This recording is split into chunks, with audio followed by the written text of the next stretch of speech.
Special Safeguard duty. Non-tax. Futile. expenditures. Okay, what is that? We got the rates, freebies, grants, and all. Okay. Next. Unemployment. Unemployment. Next. Types of unemployment. What are the types of unemployment? Disguise, seasonal, open, chronic. Disguise, seasonal, open and chronic. Fictional, Cyclical and frictional. cyclical, Okay. structural, Structural. Next. feminization, Feminization of agriculture. Okay. measuring poverty, Measuring poverty, power. See where we are witnessing feminization of agriculture. Even from the government scheme also. Last decades, 90s and all, the government schemes related to agriculture means that is male-centric schemes. If the government is conducting some technology relevant schemes or some programs which is related to farmers means that is male-centric programs. Today that is not the case. Farmers program means that is female-centric. Today even the trainers are also females. Okay, next. measuring Measuring poverty, poverty. Okay. Then employment employment elasticity, elasticity. What is that employment elasticity? If in GDP grows even the employment Okay. employment trends in India in recent past. Okay. Then next topic. MSME, MSME. Okay. the benefits of the MSME by government, Benefits of MSME by government, government. Okay. poverty, Huh? poverty that Matthew, Okay. Matthew effect. What is Matthew effect? government schemes which are taken by the middle class, Okay. Or the people who are there in the creamy layer, they took all the benefits, but that was the main, not the focus area of the government. The focus area of the government is different, but the initiatives receiver is different. That is the effect which we generally see in the Indian kind of economy, or Indian society. Next. we discussed why are we poor, Huh? why are we poor, Why? Okay. Next. absolute poverty, Absolute poverty, poverty. What is that absolute poverty? not deprivation of basic facilities. Even the basic facilities which is needed for the normal or the basic human life, if he deprived from that basic needs also, we call it as absolute poverty. Okay, next. Huh? Relative. Okay. Relatively poor. Next. Committees which talk about Poverty. Okay. What are the committees? TNC, Saxena committee. Next. Hashin Committee, Okay. Next. Pranab Pranab Sen Committee, Sen committee. Next. Rangarajan, Rangarajan panel. Okay. Rangarajan panel introduced modified mixed recall, right? Next. And they went for fat and protein instead of calories, right? Next. Multi-dimensional poverty index, right? Next what we discussed. Universal basic income, Okay. Next. Positives and negatives of that universal basic income schemes. Okay. Next. poverty and economic growth, Okay. Next.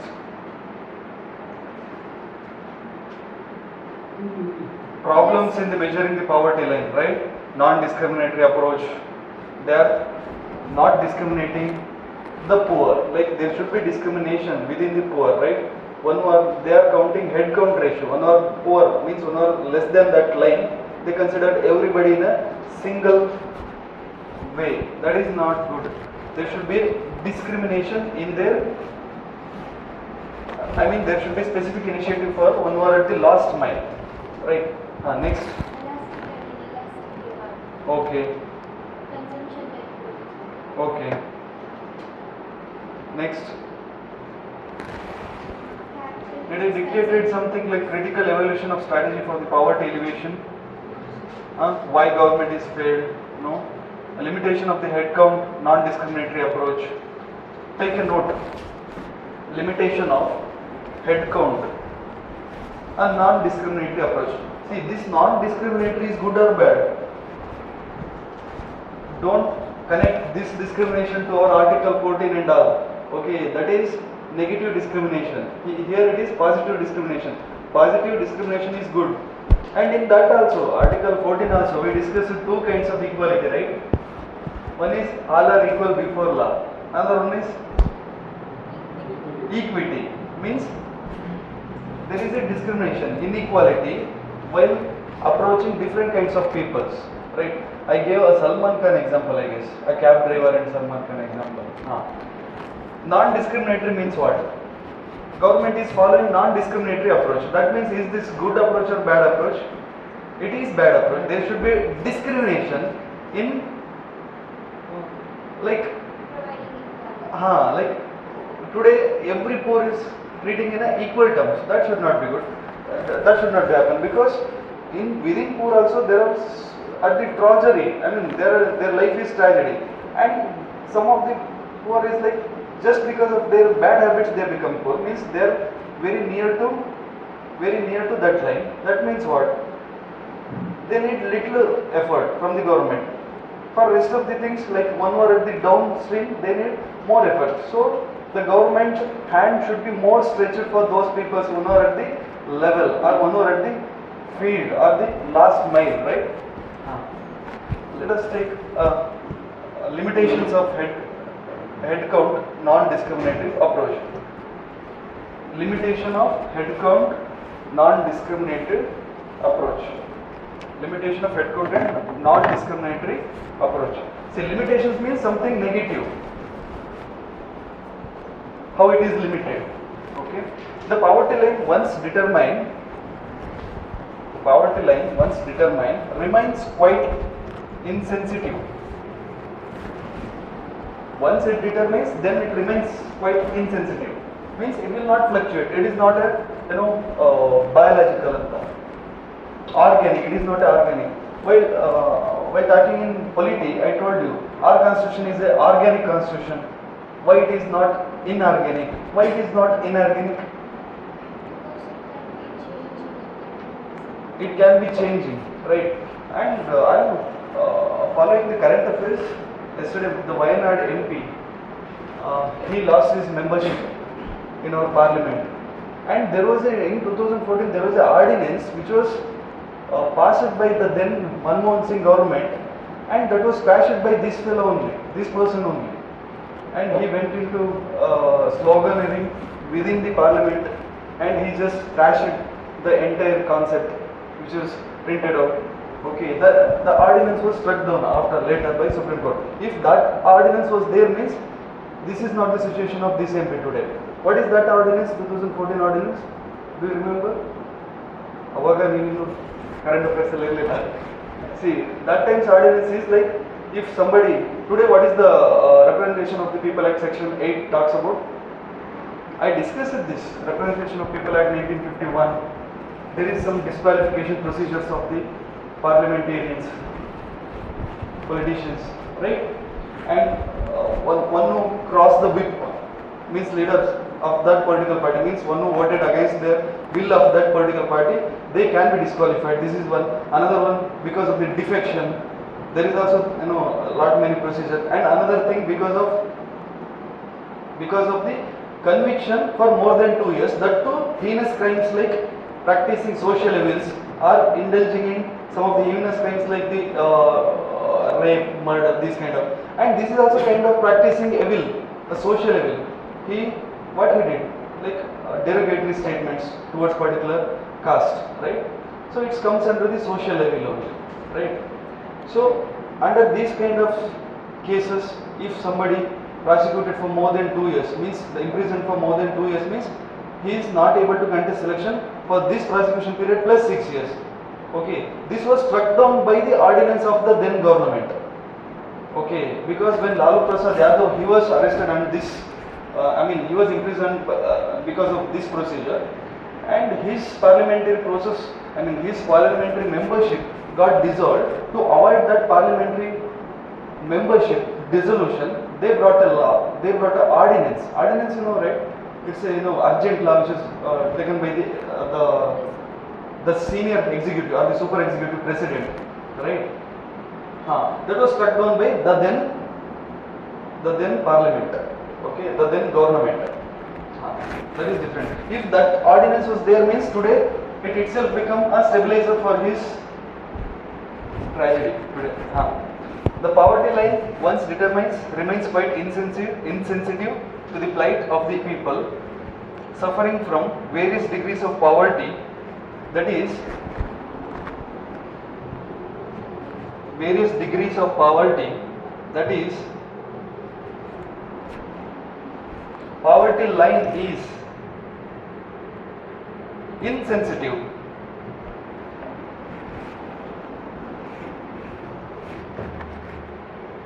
but in terms of agony of the person,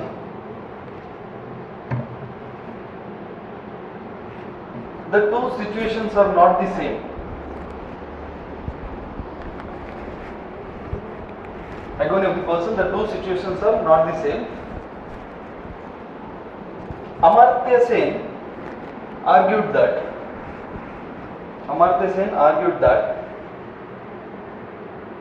the poor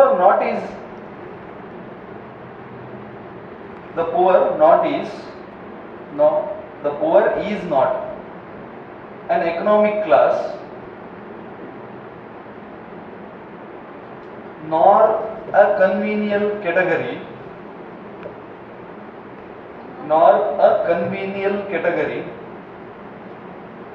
to use for analyzing social and economic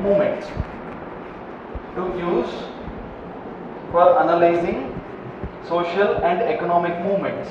Full stop. The policies to tackle poverty must go beyond the concept of poverty. The policies to tackle poverty must go beyond the concept of poverty. Full stop.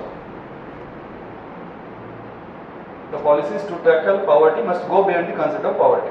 The need for discrimination is essential. Underline.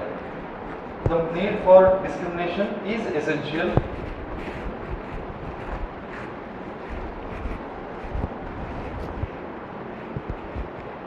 That is,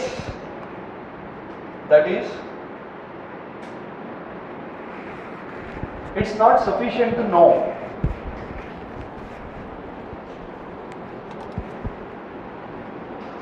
how many poor peoples are there.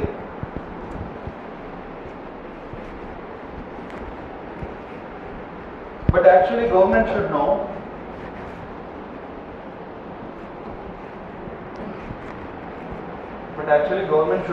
how exactly they are poor.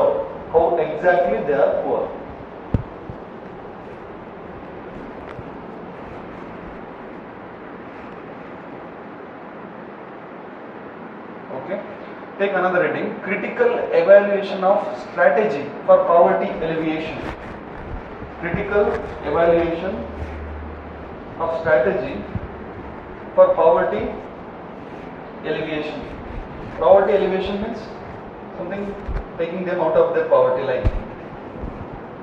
Critical evaluation of strategy, like why government failed, and let us discuss. Critical evaluation of evaluation of strategy for poverty alleviation. The income, first point, the income generation orientation poverty alleviation program.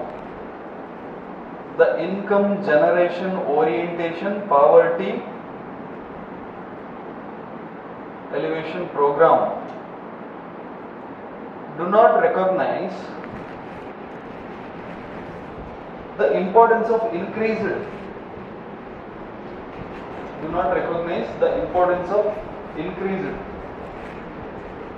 social inputs or increased flow of social inputs. Importance of increased flow of social inputs through family welfare, nutrition,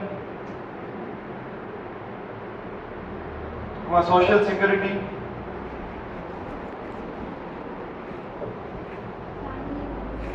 nutrition, social security, and minimum needs program, in elevating poverty on a long-term basis. Minimum needs program in elevating poverty on a long-term basis. Next point, right? The programs have not targeted the disabled. The programs have not targeted the disabled. What kind of disabled? Maybe physically handicapped, okay, or sick, or socially handicapped. Who we can call socially handicapped? Socially handicapped, one who are depriving because of the social evils, like untouchables, like they are called socially handicapped. These are not targeted, disabled. Government just saw through economy, poor as the economy. Okay, socially handicapped individual who cannot participate in the normal economic activities.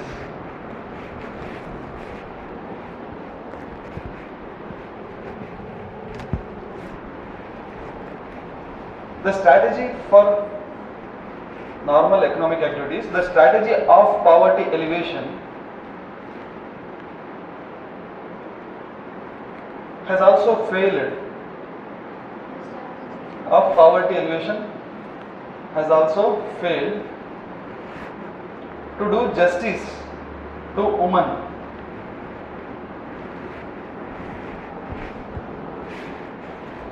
To do justice in women, or to do justice to women in intra-family distributions. See, so many government schemes is not specifically focusing women. Because of that reasons, women are at the depressed end. Give me an example for this, for my statement. Example, any kind of example? Huh? No. The government scheme, they are focusing on the entire population, but within house, the male members of that family, they are benefiting out of that scheme, but not women. Give me the example, any kind of example. Maybe in terms of children. Tell me.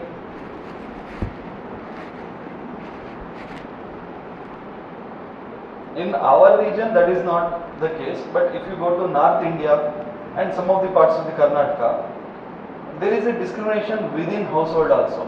Like the male child is getting more care and love from the parents. So some of the government schemes which directly getting used by that male child of that family instead of the girl child. There is a discrimination from the beginning when she was in a nascent stage, and the same discrimination, the grown up, and the same discrimination will end up. Like there is a discrimination intra-familial setup also. Not only within society, within family also there is a discrimination. Okay.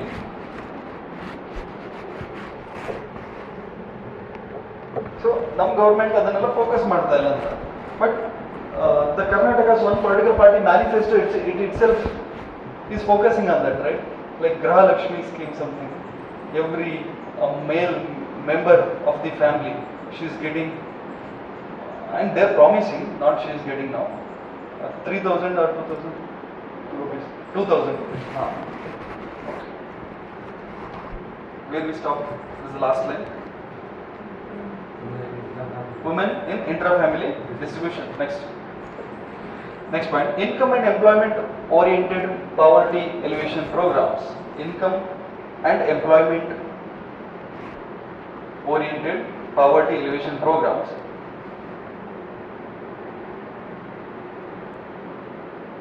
additional income in the hands of the poor, or putting additional income in the hands of the poor,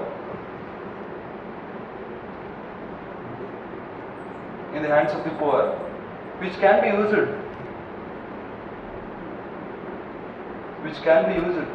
for buying food requirements,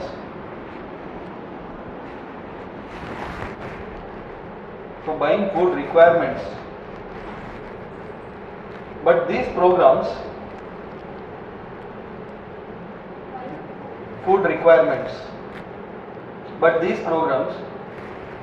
do not ensure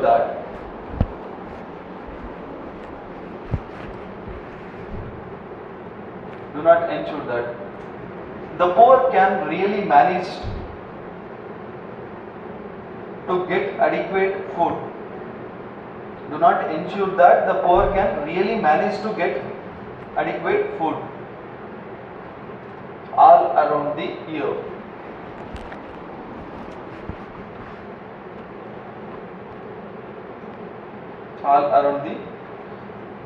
Really manage to get adequate food all around the year due to price or supply case and time.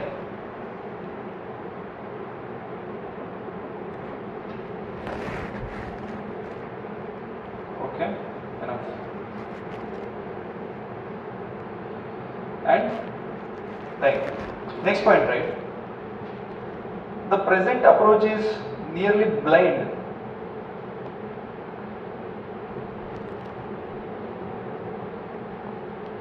to existence of secondary poverty.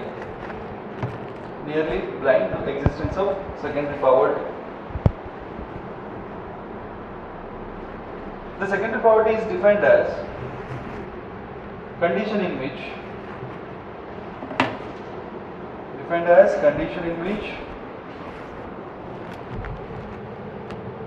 earning would be sufficient for the maintenance of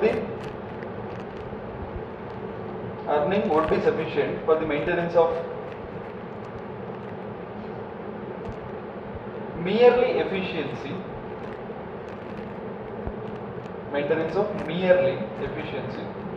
provided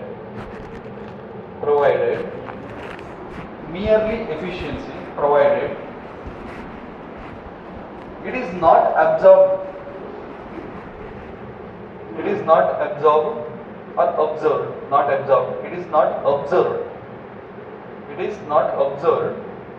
in wasteful expenditure on aspects like drinking, gambling, and inefficient house keepings, etc.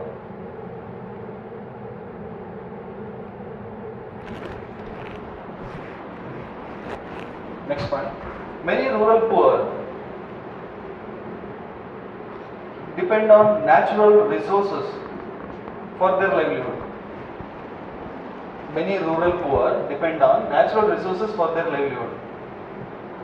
Livelihood means like day-to-day livelihood. However, the practices of using these resources is no longer viable.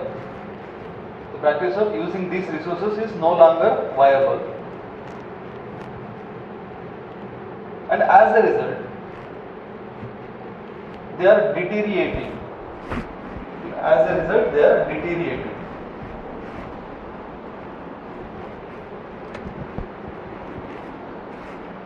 First, government should have taken into the consideration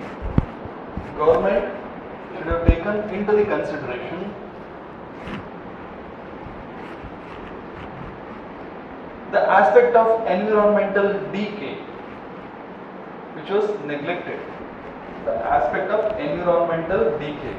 DECAY, environmental decay.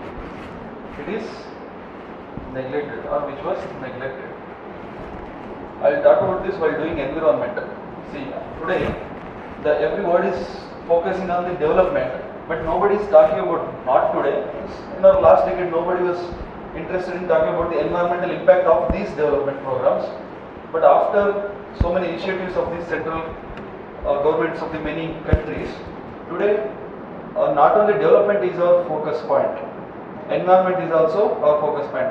And these are the electric vehicles, these are the result of that discussions, maybe solar panel or solar alliance, the solar alliance, the equatorial countries, the countries which runs, the equator which runs around what are all the countries, they are all clubbed together and they signed a solar treaty. Solar treaty means generating solar energy, means electricity out of solar panels, okay, and that is to avoid coal burning or petrochemical or what we call fuel or non-renewable fuel burning, okay, and that is a, see, if you look at developed countries is GDP is more, but their emission is also more. If you look at developing and underdeveloped countries, their GDP is also less, their emission is also less. Emission means entire emissions, means the emission from the industries, emission from the automobiles, or emission from the any kind of development works. So these emissions don't have a border. Like something happened in environment of USA may affects environment of India, may affects environment of Africa. In Africa GDP is very less, but their emission is also less. In Europe their GDP as well as their emission is more, and those emission which is generated in Europe may travels to Africa, may travels to less GDP countries. So the environment effect is having no boundary, right? Environmental matter. Okay, international collaborations are like, okay, environment is nobody's worth, nobody's wealth. Like there is no boundary for the environment. Okay, ಯಾವುದಾದ್ರು country development ಮಾಡಬೇಕಂತೇಳಿ ಅಲ್ಲಿ ಜಾಸ್ತಿ emission ಮಾಡ್ತೀವಿ ಅಂತ ಹೇಳಿದ್ರೆ international governments ಅದನ್ನು accept ಮಾಡಲ್ಲ. Okay, ಅದಕ್ಕೆ ತುಂಬ ಟ್ರೀಟಿ ಇದೆ. Ramsar treaty this wetland conservation or Paris agreements P25, P21 ಅದೆಲ್ಲ ಇಂಪಾರ್ಟೆಂಟ್ ಸಿಟಿಂಗ್ಸ್ ಮೀಟಿಂಗ್ಸ್ ಕೇಳಿಲ್ವಾ? Paris conference of parties newspaper ಬರ್ತಾರೆ. Okay, where we left last?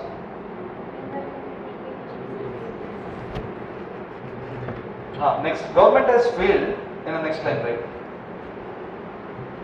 Government has failed to make necessary changes in anti-poor policies and laws. Government has failed to make necessary changes. Government has failed to make necessary changes in anti-poor policies and laws. See, why I am giving these notes is because you will not get these notes in books. For some of the rest of the definitions you will get the same kind of information from rest of the books, but these are the government and economist concept. This is not just the economic concept. So these kind of notes you will not get from any books, it is from the newspapers. So I am dictating. Perfect.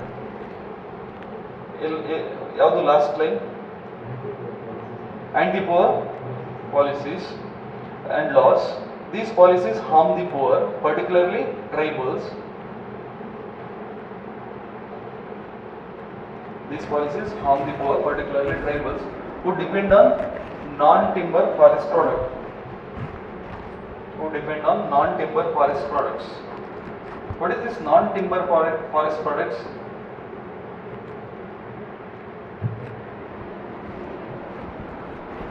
What is this non-timber? Or what is minor forest produce? What is minor mineral? See, sand is a minor mineral, okay. In environment terms, sand is a minor mineral, and bamboo is a non-timber forest produce. Wax, bamboo, fruits, leaves.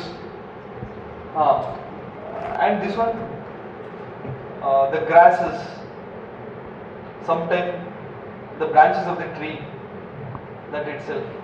Okay, the entire stem of the tree,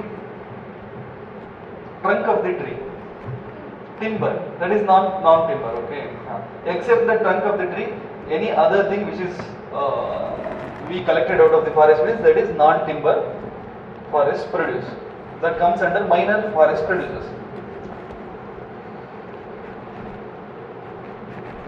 Forest products for their subsistence and cash income. for their subsistence and cash income. Full stop. Next, the household approach focused around self-employment. The household approach focused around self-employment or wage employment. Self-employment or wage employment guarantees is not correct. Wage employment guarantees is not correct. In the state of continuing demographic pressure is not correct in the state of continuing demographic pressure.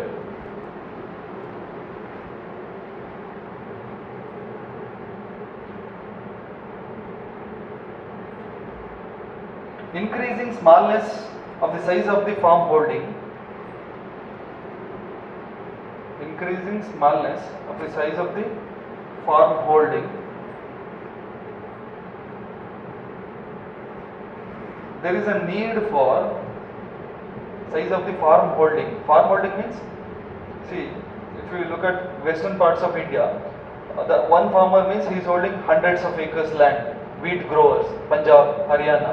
If you look at southern or South Indian farmers means, or if you look at entire India as a one group, 80% of our farmers are subsistence farmers or small landholders, means less than 2 acres of land. So our land holding is not a big land holding. It's a division. There is a lot many divisions in our agri fields. ಅದಕ್ಕೆ ನಮಗೆ international level use ಮಾಡುವಂಥ economical concept for the agriculture that will not suits for India ಅಂತ ಅದನ್ನೇ ಬರ್ಸ್ತೀವಿ. ಏನು ಬರ್ತದೆ? It is not correct in the state of continuing demographic pressure and increasing smallness of the size of the farm holding. There is need for reorienting poverty elevation program. Underline that. There is a need for reorienting poverty elevation programs.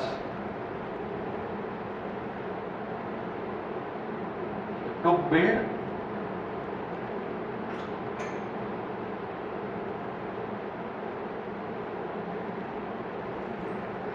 land and water resources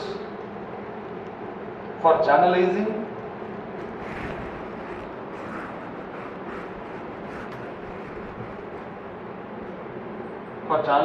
purchasing power of low income households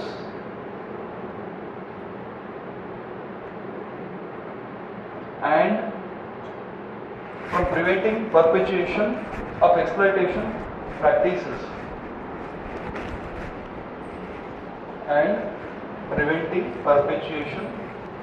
of exploitative practices.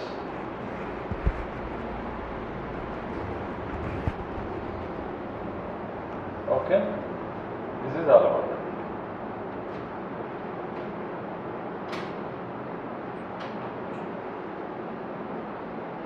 What is GDP?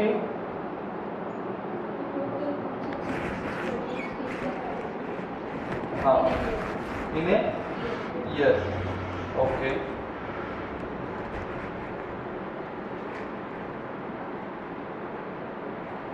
Is GDP an indicator of growth or development? Isn't it a development? It is also indicator of development. Without growth there is no development. But it is directly a growth indicator because GDP is in a quantitative term. Growth is also quantity, not quality. And without growth there is no development. A growth is prerequisite for the development of any kind of economy. Right?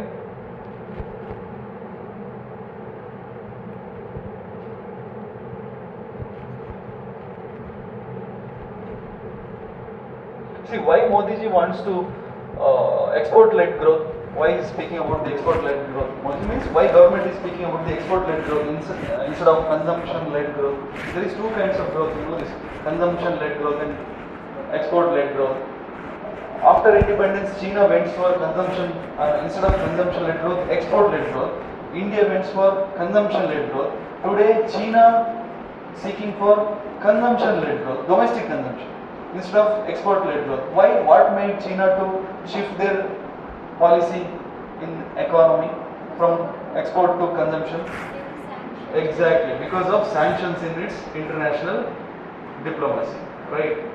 Like USA, Russia, and lot many European countries also, they put sanctions over the against to the dumping of the China's products, right? Same thing, why India is moving towards the export-led growth instead of the consumption? Because factors of production ನಾನು last ಕ್ಲಾಸಲ್ಲಿ ಹಾಕಿ ಹೇಳಿದೆ, ಅಲ್ಲಿ channelise ಆಗ್ತಾ ಇರುತ್ತೆ. ಹೊರಗಡೆಯಿಂದ income, ಹೊರಗಡೆಯಿಂದ I mean dollars ಒಳಗೆ enter ಆದರೆ ಮಾತ್ರ we can witness growth, means growth is need for the development of our country. So India focusing on export led growth, China focusing on consumption led growth. ಬರ್ಕೊಳ್ಳಿ ಹಾಗೆ.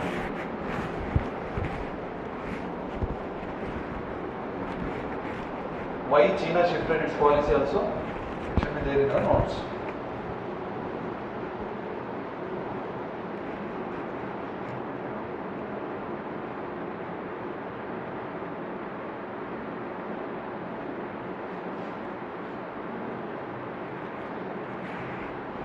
And the factor of production, that is also right. Because of this, India moving for export-led growth.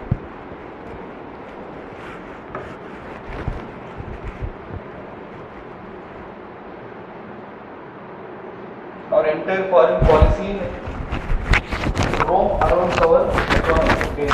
See, India intervening every other factors of international diplomacy is just because of its export-led growth model.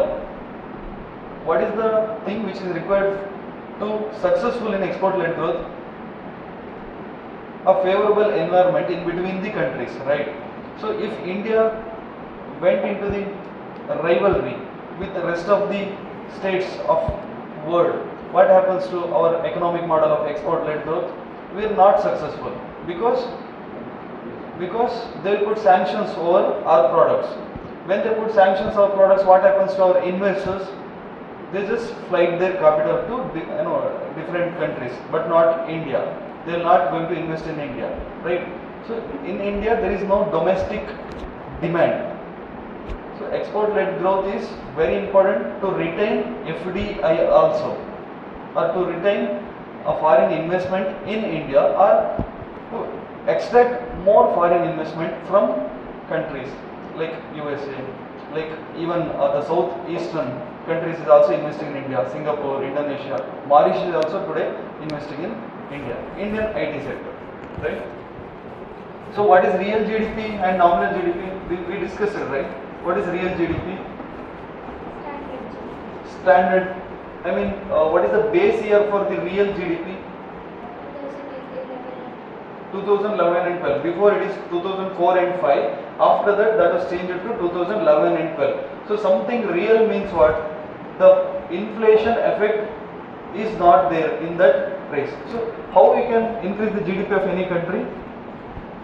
One is quantity and another one is price. Like if you want to calculate 2022 or 2021 GDP, the quantity of some product is 100 and price of that product is 10 rupees here. Okay, and we multiply this, we will get the GDP. Assume if 2022 GDP means what? Like our quantity is 100 only and this 10 become 12.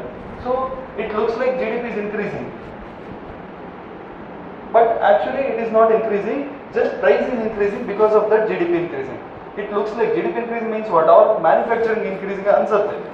Athwa our service sector, something which is production is increasing in India ansate. Because once you look at the GDP of 21 and 22, the GDP of 22 is more. But that increase in GDP is just because of the price or the inflation, not because of the product, right? So this kind of effect is not witnessed in real GDP. This is nominal GDP, right? In real GDP what happens? This price fluctuation is not there because the price is 2011 and 12 price, not that year's price. Okay. What is nominal GDP? If inflation effect is not there, or it is there, it is there. Real means it is not there, or one line suck. So to increase real GDP, what is the what is the only way to increase real GDP? What is the only way? The only way is to increase the production, increase the quantity. To increase the nominal GDP, what is the ways? We can increase our nominal GDP through increasing the quantity of the production as well as through increasing the price of that product. ಇದೆಲ್ಲ prelims ಅಲ್ಲಿ ಸ್ವಲ್ಪ ಆಚೆ ಈಚೆ ಮಾಡಿ ಕೇಳ್ತಾರೆ, ಗೊತ್ತಿರಬೇಕು. Okay, like ಕೆಲವೊಂದು analysis ಮಾಡಿ ಆನ್ಸರ್ ಮಾಡುವಂಥ ಕ್ವಶನ್ ಬರುತ್ತೆ ಎಕಾನಮಿ. ಲೈಕ್ 10 years ಇಂದ ಯಾವ ಥರ ಇದೆ ಎಕಾನಮಿ, 20 years ಇಂದ ಯಾವ ಥರ ಇದೆ, ಅಥವಾ 5 years ಇಂದ ಯಾವ ಥರ ಇದೆ ಅಂತ ನಿಮ್ಗೊಂದು ಗ್ರಾಫ್ ಥರ ಕೇಳ್ತಾರೆ. Like how is our economic health ಅನ್ನೋ ಥರದಲ್ಲಿ ನಿಮ್ಗೊಂದು ಓವರ್ ಆಲ್ ಐಡಿಯಾ ಇರಬೇಕು. I give you. ಲೈಕ್ ಹೇಗೆ ಕೇಳ್ಬೋದು ಗೊತ್ತಾ? From the last 2 decades, industrial growth is in a rising mode or ascending order. Industrial growth. If this is the question of your, this is the statement in your prelims examination, what is your answer? Like industrial growth is there year on year. From the last 2 decades or last decade, from the last decade, maybe the statement itself is from 2010. There is a constant industrial growth in Indian economy. This is the question. See, what is the graph for this statement? Like 2010, 2012, 2014, 2016, 2017. There should be like this one there, right? Industrial growth. This is my, according to my statement. But is this the case? There is lot many fluctuation. In 2017, it is like this, and after 2019 again this. Why? After 2019 again industrial growth like this. Why? Because of COVID impact. So it is in a constant rise. That statement is wrong. Okay, ee ತರ ಎಲ್ಲ ಕೇಳ್ತಾರೆ. Have this diagram in your notebook and copy the idea.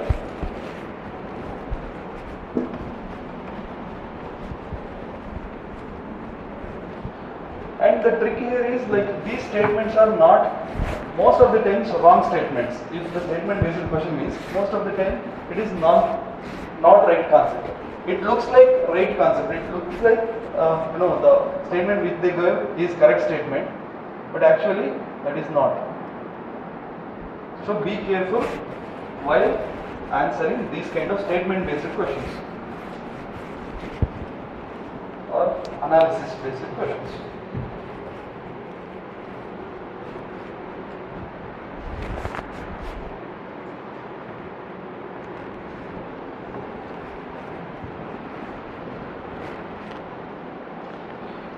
There is 2 kind of concept after COVID. One is V-shaped recovery, another one is K-shaped recovery. No?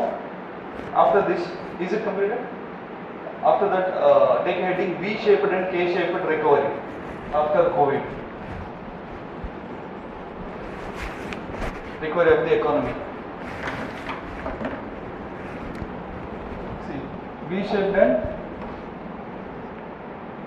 K-shaped recovery.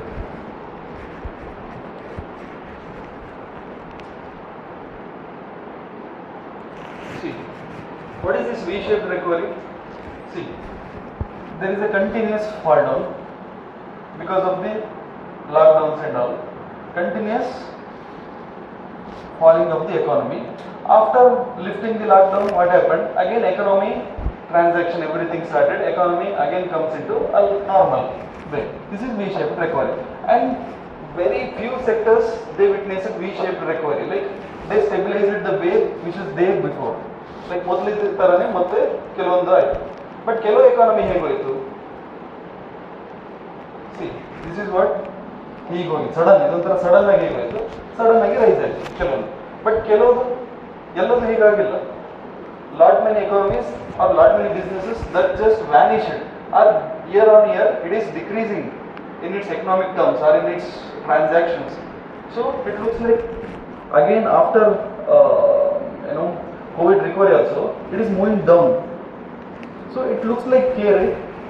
Something is moving up and something is moving down, and this is the two school of thoughts after COVID. Like some of the economists they came to a conclusion like after COVID recovery, our economy is V-shaped kind of growth, and conclusion was given by so many other economists, right? It is not V-shaped growth, it is K-shaped growth. Very few of our economic sector, they just benefited after lockdown lift off, but many aspects of the economy, they are still today, they are in a bad condition. So it is K-shaped recovery, not V-shaped recovery. This is a final conclusion. ನಿಮ್ಮ ಆನ್ಸರಲ್ಲೂ ಈ ಥರ opinion base ಆಗೋ mains questions ಬಂದರೆ ನಮ್ದು ಎಲ್ಲ complete ಆಗಿ revive ಆಗಿದೆ ಆ ಥರ ಹೇಳ್ಬಾರ್ದು. ಒಂದಿಷ್ಟು ಸೆಕ್ಟರ್ ರಿವೈವ್ ಆಗಿದೆ, but lot many sector they are in a trouble. Okay, so this is K shape. It looks like K, right? ಹಾಗೆ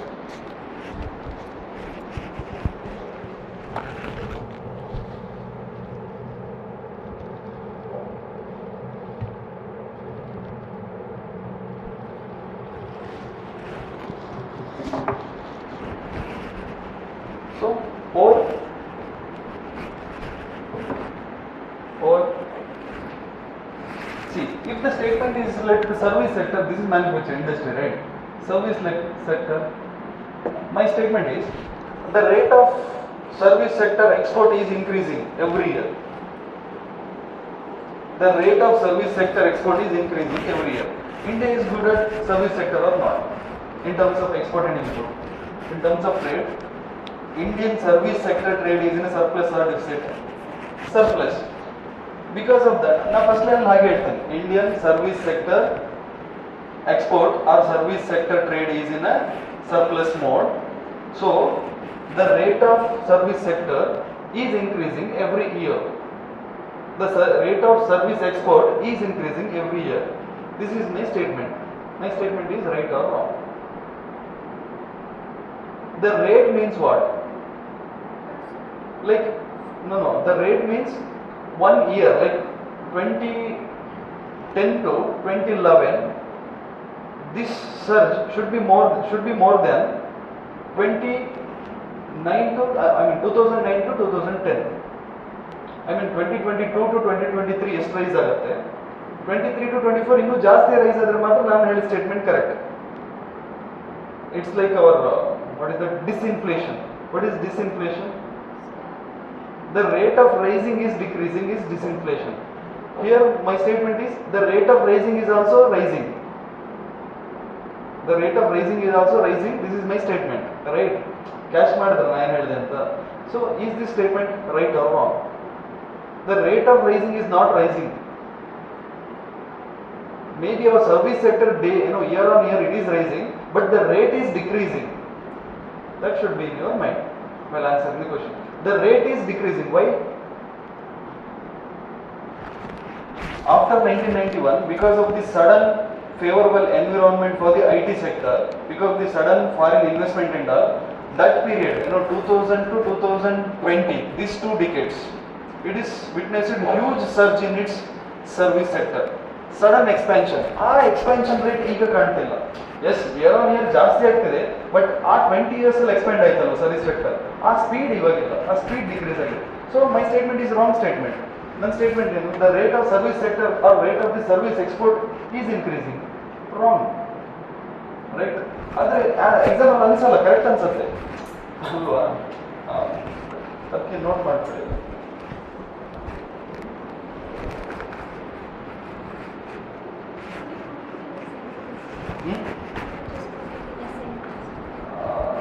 Like sentence, that question itself. Like the rate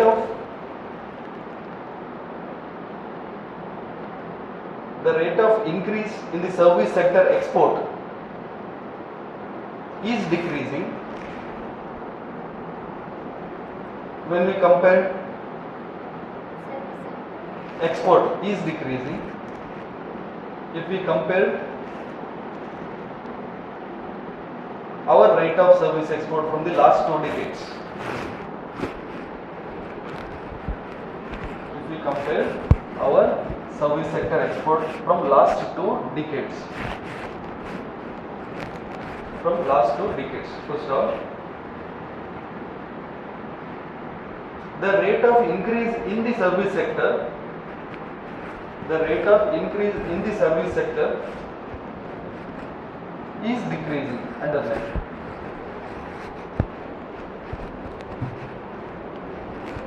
Is decreasing. The rate of increase in the service sector is decreasing. Underline.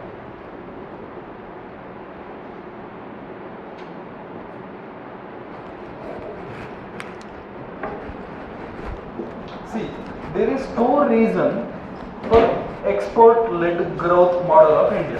The first reason is China's sanction policy. China facing sanction from the rest of the world, right? And who is another competitor for the China? India is also one of the competitor. So let us acquire the market of the China. This is the concept of India. The first thing. And what is the another reason for India's model of export-led development or export-led growth? Do you know this? India's domestic consumption year on year it is decreasing, but India's income is increasing. Per capita income is also increasing, but India's consumption is decreasing. When India's consumption decreases, what happens to our manufacturers? They will not produce more. If there is no foreign market for their product means, they will not produce more. When they will not produce more means, the rest of the economic cycles got affected. So, to increase the manufacturing sector in India, to increase the secondary sector in India, Modi ji or our central government, they are focusing on the export-led growth. The first thing, failure of the China means China is facing lot many sanctions. China is not able to exporting to different countries today. The another reason is India losing its domestic consumption. India losing its domestic consumption. I will give you the graph also. Consider this is the income of the Indians. Income of Indians. Like year on year, 1995, 2000, 2004, 2008, 2012, like this. In 1995, in those areas are like their income is, this is the line of their expenditure. This is the line of income. This is the line of expenditure. When their income rises, their expenditure is also rises. Means in the history, when their income rises, their expenditure is also rising. But after 2004, their income constantly rising again, but their expenditure is somewhat constant or not, not in a rise of that income, or their rate of rise is decreasing, like this. See, from 1995, their income is increasing, Indians' income is increasing, but after 2004, their expenditure is not rising as par with their income. Before, their expenditure is rising as par with their income. This is expenditure or consumption. You can say consumption. Consumption is not just food, okay? Consumption means anything, like any their expenditure is consumption. If that is not investment means that is everything is consumption. Every expenditure, if it is not getting back means that is consumption only. Otherwise it is investment. Okay, see, this is Indians' income. From the history, their income is increasing. On par with income, their expenditure is also increasing. But after 2004, the income is increasing, but on par with income, their expenditure is not increasing. Their expenditure is decreasing. Okay. So what happens to the market or the manufacturers? If they only depend on the domestic market, what happens to the manufacturer? See, if manufacturer focusing only domestic market, this is the situation of the market, just assume, what happens to that manufacturer? They face loss because there is no increase in the demand. When there is no demand means they will manufacture less. So there is a hurry of, there is a need. This is the situation which is arising in domestic market itself for the export-led growth. The one motive is international level, means China facing sanctions in the rest of the countries, and another reason, there is a domestic reason for the export-led growth because our expenditure or our what we call purchase is not par with our income. After 2004, our purchase is decreased or our consumption is decreased if we compare with our income. ಇದೆಲ್ಲ mains ಅಲ್ಲಿ ಹಾಕಿ ಬರಿಬೇಕು ನೀವು. The same thing. Just copy the code and copy the idea, whatever I told you.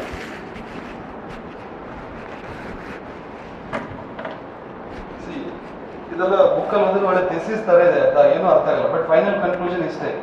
ಇದನ್ನು ನೀವು ಹೀಗೆ extract ಮಾಡಿ knowledge ಹಾಗೆ copy ಮಾಡಿ ಹಾಗೆ ಎಕ್ಸಾಂಪಲ್ ಯೂಸ್ ಮಾಡಿ. ಕಾನ್ಸೆಪ್ಟ್ ಇಷ್ಟೇ ಅದು. ಇಲ್ಲಿ ಏನು ಇದು ಮಾಡಬೇಡಿ. This is straight line. Okay, straight line means their income constantly increasing, Indians income, but after 2004 their consumption got decreased, so it affects the domestic manufacturer. So export led growth is the need of the hour. Are you getting my point or not? Write all statements what I told to you, like all story. If the question arises out of the export led growth, your answer should focus on two important things. One is China's factor, another one is this model. And I am expecting you to write this graph also in your mains answer.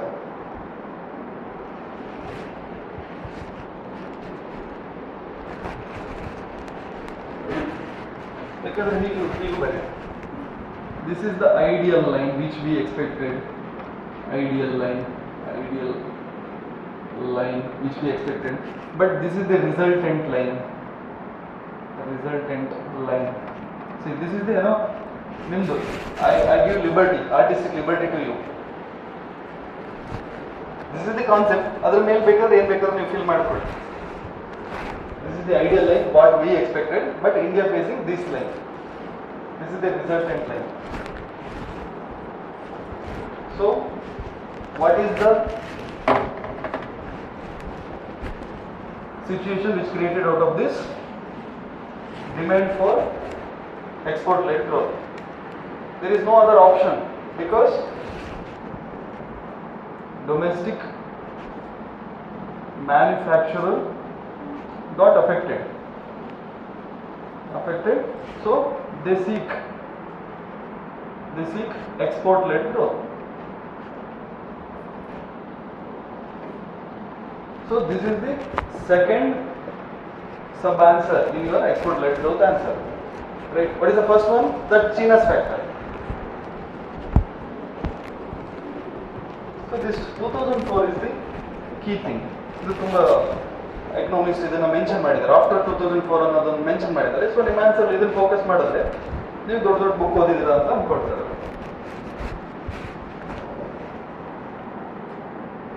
ಯಾಕಂದ್ರೆ ಹೀಗೆ ಹಾಕಿ ಇಷ್ಟೆಲ್ಲ time ಸಿಗಲ್ಲ exam ಹಾಲಲ್ಲಿ. In the beginning I told you to bring 4-5 ink, color ink ಅಲ್ವಾ, ತಂದಿದ್ರಲ್ಲ. ಇದೆಲ್ಲ ಬೇರೆ ಇದ್ರಲ್ಲಿ ಮಾಡಿದ್ರೆ ಮಾತ್ರ ಫೈನಲ್ ಟೈಮಲ್ಲಿ ನಿಮ್ಗೆ ರಿವಿಷನ್ ಮಾಡ್ಬೇಕನ್ಸುತ್ತೆ. ಇಲ್ಲಿದ್ರೆ ಬೋರ್ ಹೊಡೆಯುತ್ತೆ. ವಾಟ್ ಇಸ್ ದಿಸ್ ಅಂತ ಓದಕ್ಕೆ ಮನಸ್ಸಾರಲ್ಲ.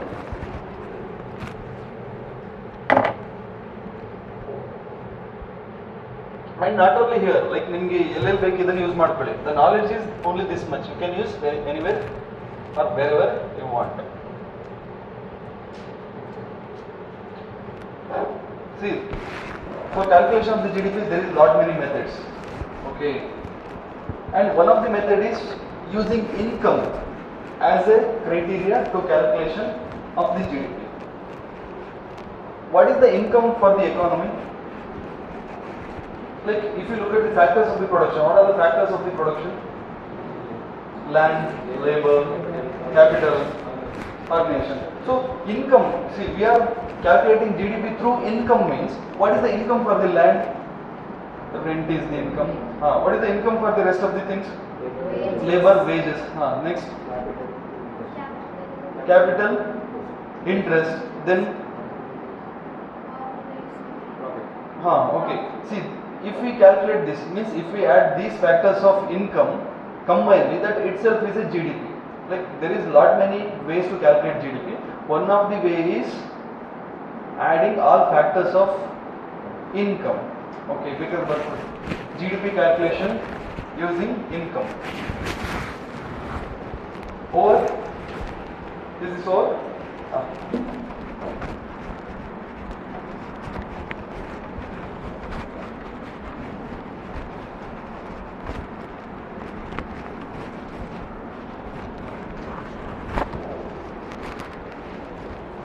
GDP calculation using income means total ಎಲ್ಲರದು income ಅನ್ನು ಕ್ಯಾಲ್ಕುಲೇಟ್ ಮಾಡಿದ್ರೆ ಅದೇ GDP.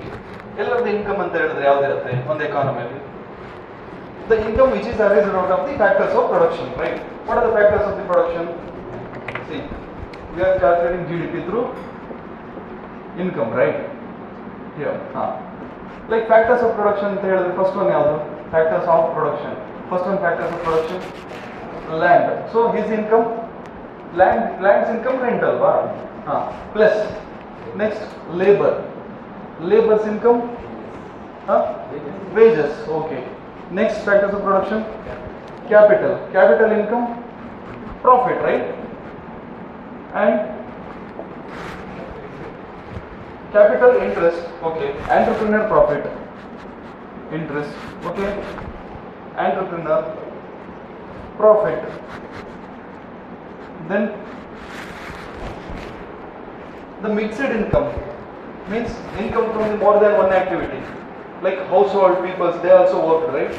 Mixed income plus mixed income is equal to GDP. See, there is lot many methods. This is one method for income. See, what is this? Finally, this is the total income of the all factors. If we calculate GDP through total income of all factors also. Okay. You know this net, something gross and net. What is the difference between gross and net?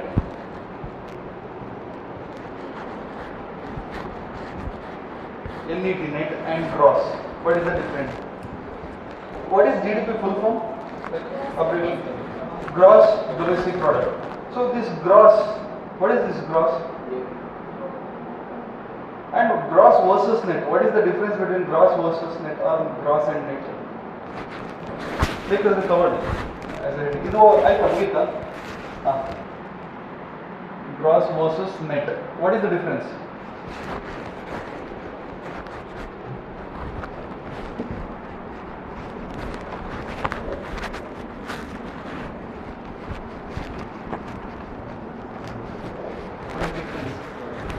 Net, okay. I'm handwriting tonight, just fine.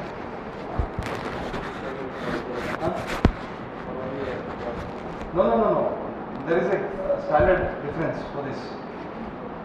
You know, depreciation. What is depreciation?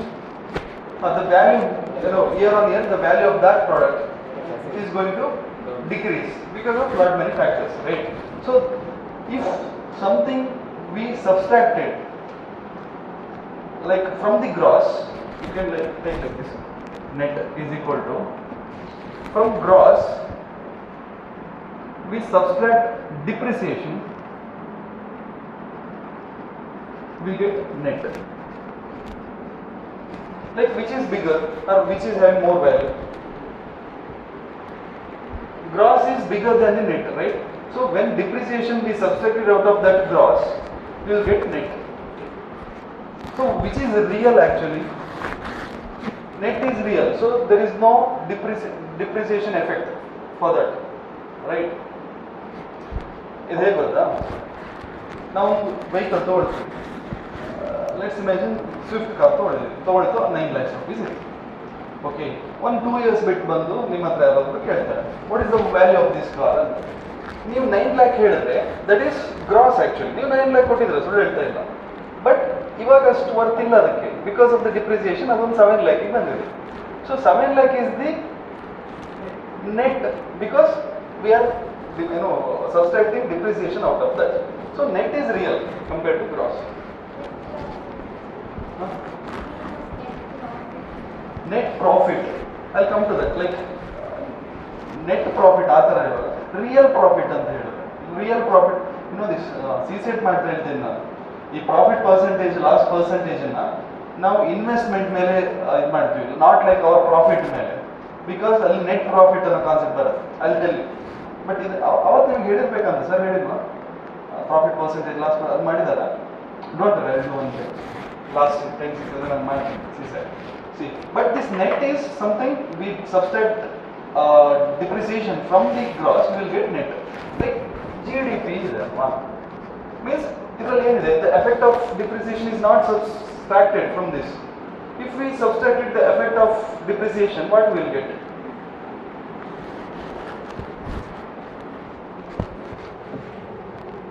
What will get? GDP, gross domestic product. If it is net domestic, what is that? Net domestic product, NDP. ಹೊಸದ ಹೇಳಿಲ್ವಾ? NDP is equal to GDP minus. That's it.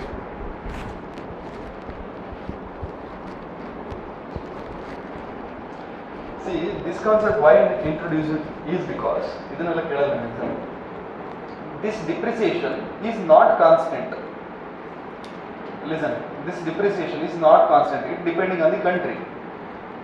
Okay, in some of the countries for particular object the depreciation level may be different because of its economic factor, because of its environmental factor, or because of any other factor.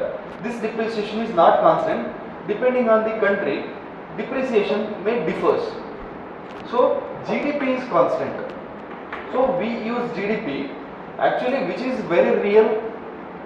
NDP is very real. Then also we are using GDP instead of NDP just because NDP is not constant in rest of the countries. It is differs depending on the individual countries. Okay, because depreciation amount is different for different countries. Then interview ಕೇಳಬಹುದು ಇದನ್ನೆಲ್ಲ, like what is net ಕೇಳ್ತಾರೆ first, ಏನೋ ಮಾತಾಡ್ತಾ net ಅಂತ ಬಂದ್ಬಿಡುತ್ತೆ, net ಕೇಳ್ತಾರೆ what is net ಅಂತ. ಅವಾಗ like GDP ಅಲ್ಲಿ ಇದೆಯಾ ಹೇಳ್ತಾರೆ, ಎಸ್ ಸರ್ GDP ಅಲ್ಲಿ ಇದೆ, because if we subtract depreciation from the GDP that itself is net. But that is real ಅಂತ ಹೇಳ್ತೀರಿ ನೀವೇ, that is more accurate than the GDP ಅಂತ ಹೇಳ್ತೀರಾ. Then why the entire world is using GDP instead of NDP ಅಂತ ಹೇಳಿದ್ರೆ your answer should be like this, like NDP is not constant because depreciation is not constant.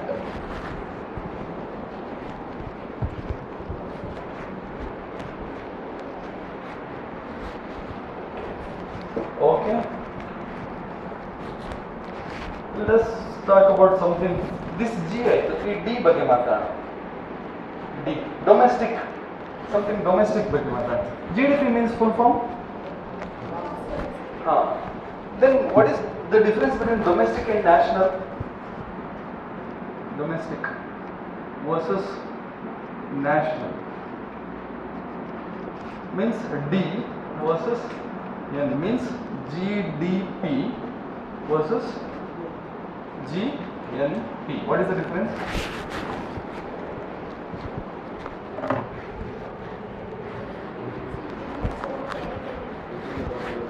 Okay, this one G, this one GNP. Indians who are outside the territory also. ಅದಕ್ಕೆ ಏನು ಹೇಳ್ಬೋದು, ಅದನ್ನ ಒಂದೇ ಲೈನಲ್ಲಿ ಹೇಗೆ ಹೇಳ್ಬೋದು? Outside the territory are foreigners, like foreigners one who invested in India or Indians one who invested in foreign. ಅದಕ್ಕೆ ಏನು ಹೇಳ್ಬೋದು? Net factor of income from abroad. This is the standard concept. Net factor of income from abroad. NFIA. Net factor of income from abroad. NFIA.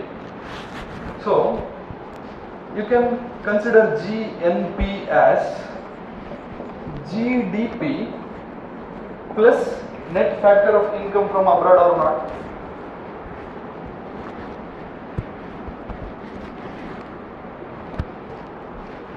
What is GDP? What is GDP? Like within territory of India, whomever may be the owner, but if the service or the goods is producing in Indian territory, means that is comes under India's GDP. But that is not actual growth indicator, because the owner may be from the different countries and his profit may goes to that country's government. He can pay revenue for his government, right? So gross national product means what? This net factor from abroad or net factor of income from abroad. He concept artha aita? What is this net factor of income from abroad means? Like we are exporting something from here, right? I mean, somebody from the foreign, he invested in India. He invested, foreigners, he is invested in India, and his profit is go to that country's government. ಅವನಿಗೆ income ಬರುತ್ತೆ, ಆ profit ಅಲ್ಲಿ ಹೋಗುತ್ತೆ. And our Ambani and our capitalists, they invested in Bangladesh or rest of the countries. ಅಲ್ಲಿಂದ profit ಎಲ್ಲಿ ಬರುತ್ತೆ? ಇಂಡಿಯಾಗೆ ಬರುತ್ತೆ. ಇಲ್ಲಿಗೆ ಹೋಗೋ ಪ್ರಾಫಿಟ್ ಅಲ್ಲಿ ಇಲ್ಲಿ ಇಲ್ಲಿಂದ ಹೊರಗೆ ಹೋಗೋ ಪ್ರಾಫಿಟ್ ಮತ್ತೆ ಇದನ್ನ ಕ್ಯಾಲ್ಕುಲೇಟ್ ಮಾಡಿದಾಗ ಆ ನೆಟ್ ಬರುತ್ತಲ್ವ, ದ ಫೈನಲ್ ಅಮೌಂಟ್, ಅದೇ net factor of income from abroad. Means ನಮ್ಮಿಂದ ಹೊರಗೆ ಹೋಗೋ ಇನ್ಕಮ್, ನಮಗೆ ಒಳಗೆ ಬರೋ ಇನ್ಕಮ್, ಅದನ್ನ ಮ್ಯಾನೇಜ್ ಮಾಡಿದಾಗ ಒಂದು ಫೈನಲ್ ಅಮೌಂಟ್ ಬರುತ್ತಲ್ವ, that itself is the next factor of income from abroad. Okay, so GDP, this plus net factor of income, actually plus ಆಗಲ್ಲ, because India is very weak in net factor of income from abroad. This is always minus, means ಇದು ನಮ್ಮ negative terms ಅಲ್ಲಿ ಉಳಿಯುತ್ತೆ. ಹೇಗೆ? Foreigners ನಮ್ಮಲ್ಲಿ invest ಮಾಡಿರೋದೇ ಜಾಸ್ತಿ, ನಮ್ಮವ್ರು ಫಾರಿನಿಗೆ ಹೋಗಿ invest ಮಾಡಿರೋಕ್ಕಿಂತ. Our investment in the abroad is very less when compared to foreigners' investment in Indian territory. That's why our net factor of income from abroad is always negative. When it is always negative, our GDP is always lesser than our GNP. Sorry, our GNP is always lesser than our GDP. Don't worry. See, this net factor of income from abroad is always negative. Why it is always negative? Are you able to get this? Like, are you understood? Why it is negative? Because like have invested in abroad, but many people they invested in India. So if you compare that, we will get a negative terms, right? So when it is negative and we are adding that negative to our GDP, that means something is subtracting from the GDP, right? When something is subtracting from the GDP means which is bigger? GDP is bigger. So our GDP is bigger than our GNP, because GNP means this one, right?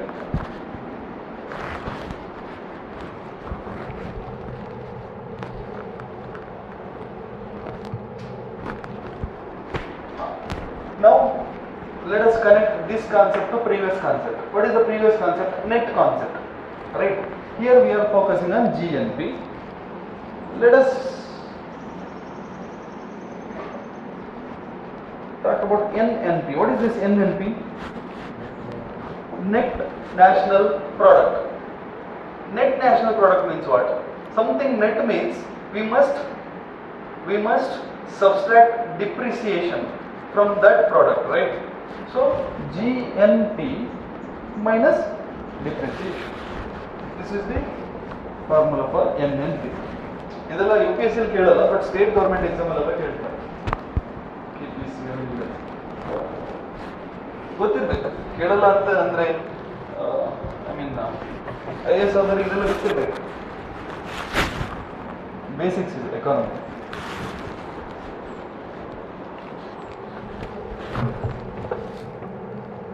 Okay, understood everybody? Like, you know this factor cost, market cost. Our GDP is calculated from factor cost or market price, factor price or market price, or factor cost or market cost, market price. Today's GDP, we are discussing, our GDP is this much, that much. This GDP is GDP at market price or market cost, not at factor cost. Then what is the difference? Or this is what? So what is it? Factor cost or market cost? Heading down, but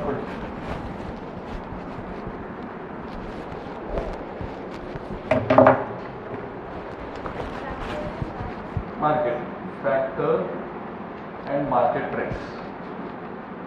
Market price.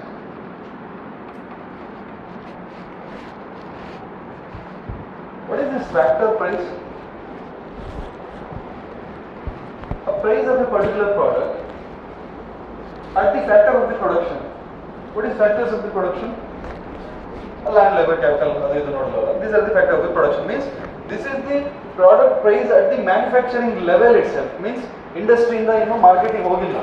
It is there in the industry itself, and the price of that product at that time. That is the factor cost.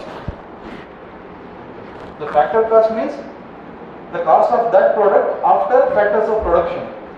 Like ಏನೊಂದು object ಮಾಡಿದೀವಿ, ಈ object manufacture ಮಾಡಲಿಕ್ಕೆ factors of production. What are the factors of production? Land, labour, capital, organisation, everything. ಇದನ್ನು investment ಮಾಡಿದ್ವಿ ಅಲ್ವಾ? ಈ investment final output ಬರುತ್ತಲ್ವಾ, this output is a factor cost. ಇದಕ್ಕೆ ಏನು ಆ್ಯಡ್ ಆಗಿಲ್ಲ ಇಲ್ಲಿವರೆಗೆ. ಅದಾದ್ಮೇಲೆ ಮತ್ತೆಲ್ಲ ಆ್ಯಡ್ ಆಗ್ತಾ ಹೋಗುತ್ತೆ. What is the addition things which going to add for this, and it will make or it will translate itself as a market price. Factor cost ಗೆ ಒಂದಿಷ್ಟು ಅಮೌಂಟ್ ಆ್ಯಡ್ ಆಗಿ ಅದು ಏನೋ ಮಾರ್ಕೆಟ್ ಕಾಸ್ಟ್ ಅದು market price ಆಗುತ್ತೆ. ಏನೆಲ್ಲ add ಆಗುತ್ತೆ factor ಕಾಸ್ಟ್ಗೆ? Okay okay okay like we can say after GST indirect tax, and during factors of production there is a subsidy. Like consider this is related to agriculture and government is giving subsidy for this. That subsidy should be subtract from that market, factor cost to calculate market price. Okay, I'll tell you. Market price means the price of the product at the market. Like while buying what we pay, that is the market price. Or while selling, for what amount he is selling, that is the market price. The price of the product in the market is the market price. Okay. The price of the product in the factors of the production. Factor irattalva. Alliro price yavadu? Factor cost or factor price. The price of the product at the market is the market price. So market price means this factor cost plus indirect taxes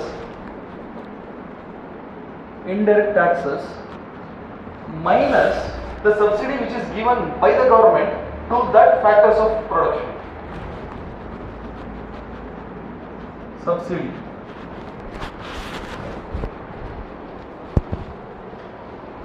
So market price is equal to, or market cost is equal to factor cost plus indirect tax minus subsidy.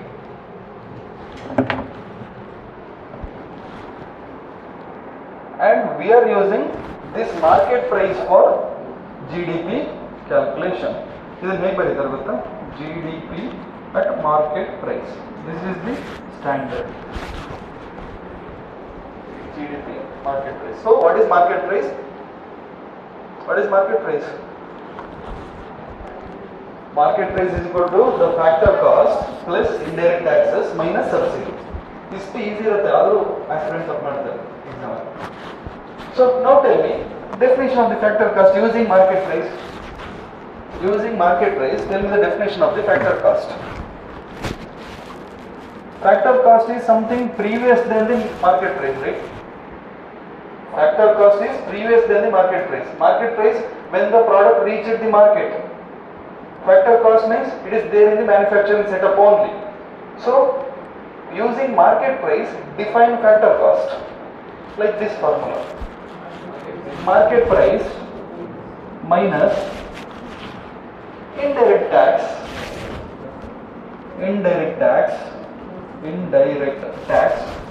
plus subsidy. Very good. Finish. This step. ಇದೇ ಗೊತ್ತಾಗಲ್ಲ exam ಅಲ್ಲಿ. ಇಲ್ಲಿ ಏನ್ ಮಾಡ್ತಾರೆ? ಈ plus ಇಲ್ಲಿ ಹಾಕ್ತಾರೆ, ಈ ಮೈನಸ್ ಇಲ್ಲಿ ಹಾಕ್ತಾರೆ, ಇದೇನೋ ಮಾಡ್ತಾರೆ.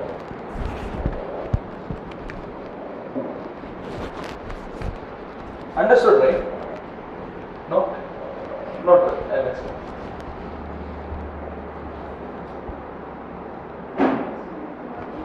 Yes, ma'am. Sorry.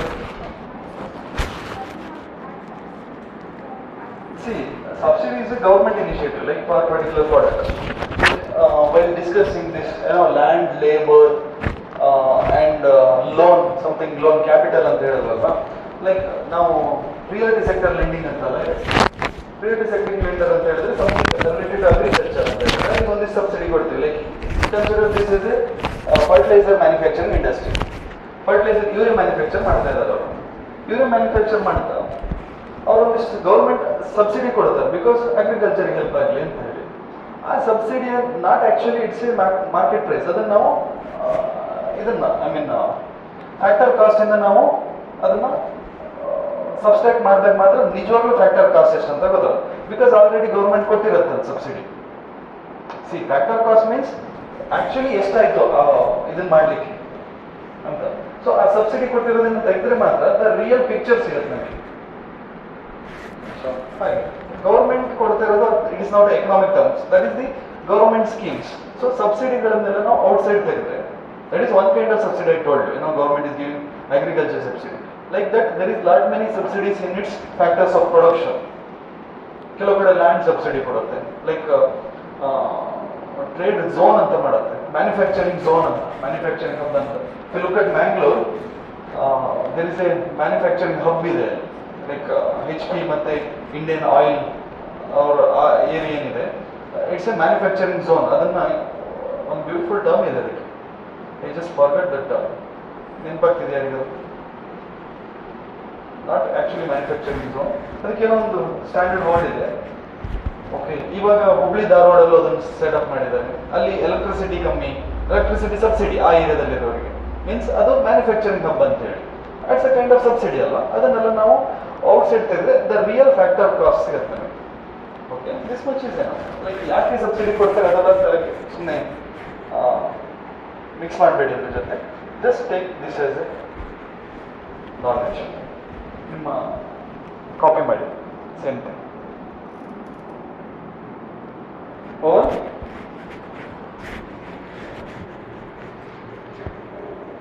So we are calculating GDP at the market price, not at the factor cost.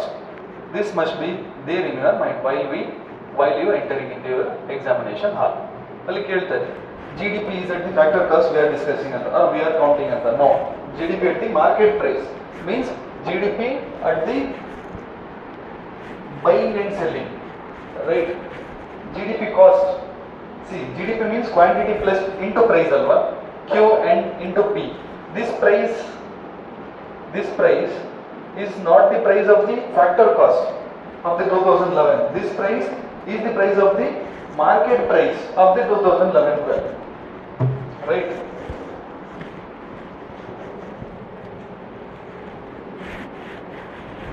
So GDP at market price is equal to, continue this statement, GDP at market price is equal to, like this formula tell me, this is just market price alva. Now tell me GDP at market price is equal to,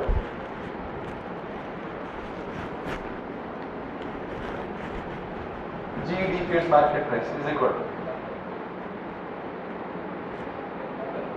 GDP at factor cost, then plus indirect tax minus subsidy. That is the real definition for GDP calculation. Again, GDP at market price is equal to GDP at factor cost, then plus indirect tax plus minus subsidy. This is the actual formula for our GDP calculation. ನಮ್ಮ officers ಹೀಗೆ calculate ಮಾಡೋದು. Okay, yes yes yes just like market price. This is GDP at the factor cost ಅಂತ ತಗೊಳ್ತೀನಿ. Just ಇದನ್ನೇ copy ಮಾಡಿರೋದು.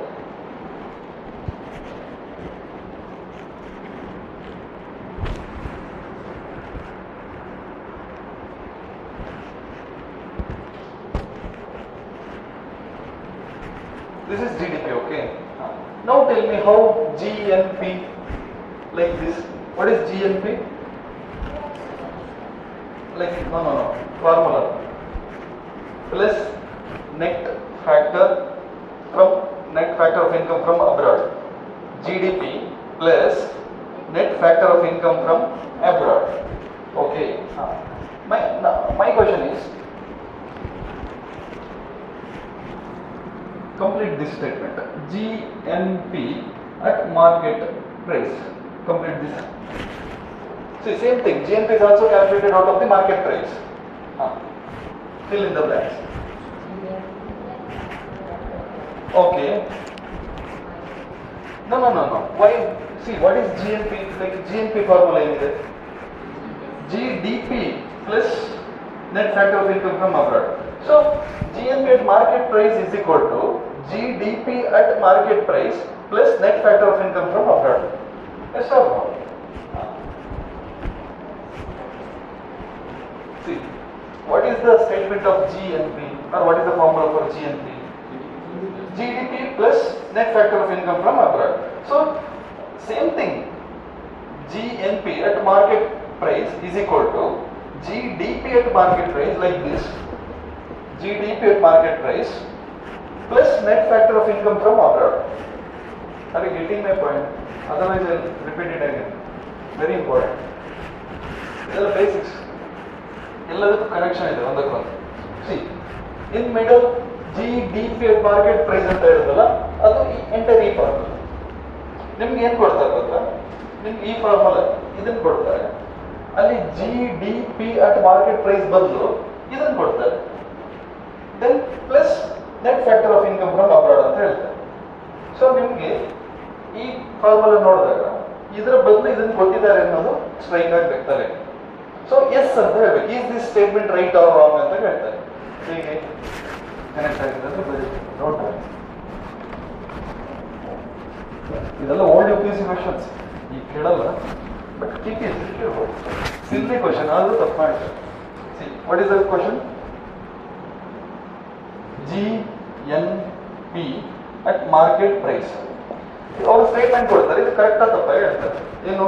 Instead of writing GDP at market price, what they'll do? GDP at factor cost, then plus indirect tax, plus minus subsidy, then plus net factor of income from abroad. This is the statement, and they're asking, is this statement right or wrong? GNP at market price is equal to this. Is this statement right or wrong? It is their question. Tell me yes or no. No? See, what is this? GDP at market price. So GNP at market price is equal to GDP at market price plus net factor of income. This statement right now. So why not this statement wrong? Or why not this statement is right? It is right. Right? ಇದು sample ಅಷ್ಟೇ. ಇದೇ ಥರ ಎಲ್ಲದನ್ನು mix ಮಾಡ್ತಾರೆ. ನೀವು ಅವಾಗ you to take a deep breath first, ಆಮೇಲೆ slowly ಏನಿದೆ ಅಂತ ಸ್ವಲ್ಪ ಈಗ ದೂರದಿಂದ ನೋಡ್ಬೇಕು. ಕ್ವಶನ್ ಬೇಕಾದ್ರೆ ಸ್ವಲ್ಪ ಡಿಸ್ಟೆನ್ಸ್ ಮೈಂಟೈನ್ ಮಾಡಿ. So what is this? ಆಮೇಲೆ ಈ ಸರ್ಕಲ್ ಇದೆಯಲ್ವ, ಇದಿರಲ್ಲ ಅಲ್ಲಿ. ಸೊ ಯಾವುದಕ್ಕೆ ಸರ್ಕಲ್ ಹಾಕ್ಬೇಕು ಅನ್ನೋದು ನಿಮ್ಮ ತಲೆಗೆ ಬರಬೇಕು. ನೀವು ಫಸ್ಟಿಗೆ ಸರ್ಕಲ್ ಹಾಕ್ತಾ ಹೀಗೊಂದು ಹಾಕ್ತೀರಾ, ಇದೆಲ್ಲ ನೋಡಿದಾಗೆ ಇಲ್ವಲ್ಲ ಅನ್ಸುತ್ತೆ. ಕಡೆಗೆ ಹೀಗೊಂದು ಹಾಕ್ತೀರಾ, ಏನೇನೋ ಹಾಕ್ತೀರಾ. ಬಟ್ ಫೈನಲಿ ಯಾವುದಾದ್ರು ಒಂದು ಕನ್ಕ್ಲೂಷನ್ ಬಂದು okay it is A GDP at market price plus this ಅಂತೆಲ್ಲ ಕನ್ಕ್ಲೂಷನ್ ಬರಬೇಕು. ಅದು ಸ್ವಲ್ಪ ಕಷ್ಟನೇ, ಏನೋ ಎಷ್ಟು ಈಸಿ ಅಲ್ಲ. ಕ್ಲಾಸ್ ಕೇಳ್ತಾ ಚೆನ್ನಾಗಿರುತ್ತೆ, but after doing lot many revision this will become easy. Okay, ಬರ್ಕೊಡಿ ಈಗ, ಮತ್ತೆ ಮನೆ ಹೋಗಿ ಹಿಂದೆ ಮುಂದೆ ಮಾಡಿ ಟ್ರೈ ಮಾಡಿ ನೋಡಿ. ಕಾನ್ಸೆಪ್ಟ್ ಏನೂ ಇಲ್ಲ, ಡೆಡ್ ಈಸಿ. ಎಕಾನಮಿಕ್ ಕೇಳೋ ಕ್ವಶನ್ ಡೆಡ್ ಈಸಿ ಇರುತ್ತೆ.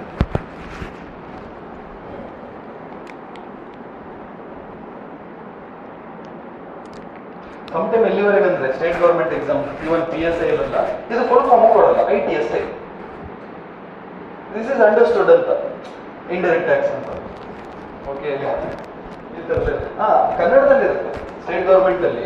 ನೆಕ್ಸ್ಟ್ ಪೇಜ್ ಅಲ್ಲಿ indirect tax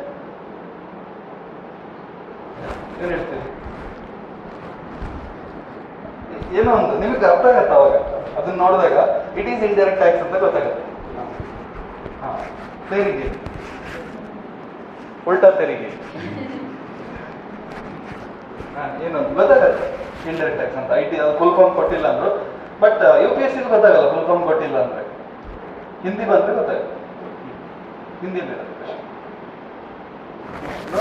easy. Economy question very easy ಅಷ್ಟೇ. ಇದನ್ನೆಲ್ಲ ಮಿಕ್ಸ್ ಮಾಡ್ಕೊಂಡ್ರೆ ಇವಾಗಲೇ ಎಕ್ಸಾಮಲ್ಲಿ ಗ್ಯಾರಂಟಿ ಆನ್ಸರ್ ಬರಲ್ಲ. ಯಾವುದಾದ್ರೂ ಗೊತ್ತಾಗಿಲ್ಲ ಅಂದರೆ please ask, I explain it again.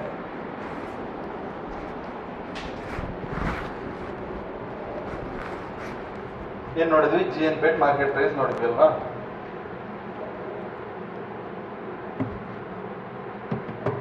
ಸುಮ್ಮನೆ ಹೇಳಿ,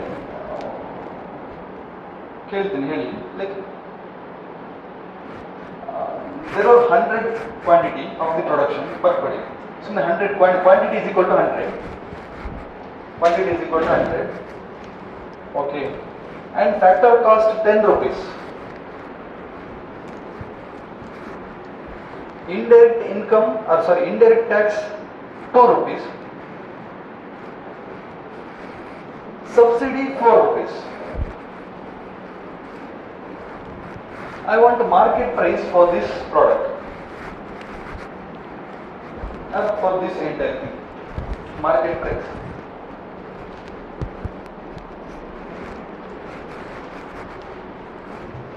$100, $10, $2, $4.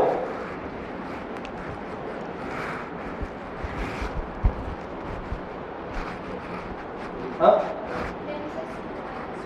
No. Final one word like that. One. Huh? What? 8 into 100 ಮಾಡಿ, because quantity is there. 800, right? 800, exactly. How it is 800? I am asking market price. Market price is equal to factor cost. Factor cost ಎಷ್ಟಿದೆ ಅಲ್ಲಿ? 10 ಇದೆ. ಅದಕ್ಕೆ 1 ಅನ್ನ add ಮಾಡಬೇಕಾ, subtract ಮಾಡಬೇಕಾ? Add ಮಾಡಬೇಕಲ್ವಾ? ಸಾರಿ, 2 ಅನ್ನ add ಮಾಡಬೇಕು. ದೆನ್ 4 ಅನ್ನ ಸಬ್ಸ್ಟ್ರಾಕ್ಟ್. 2 ಆಡ್ ಮಾಡಿದಾಗ 12 ಆಗುತ್ತೆ. Then when we subtract it with 4 it will become 8, and 8 into 100 means quantity 100 ಅಲ್ವಾ? 800. So this is the GDP of the market price. ಹೀಗೆ ಕ್ಯಾಲ್ಕುಲೇಟ್ ಮಾಡೋದು GDP. ಎಷ್ಟು ಕ್ವಾಂಟಿಟಿಯಲ್ಲಿ ಪ್ರೊಡಕ್ಷನ್ ಆಗಿದೆ into this and all. Okay. ಇನ್ನೊಂದು question ಸುಮ್ಮನೆ ಇಟ್ಟಿಲ್ಲ. Like the market price would be like 9,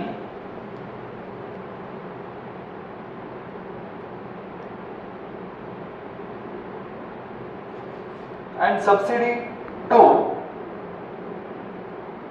indirect tax 1, and I want the factor cost of this product. Quantity 100 only again.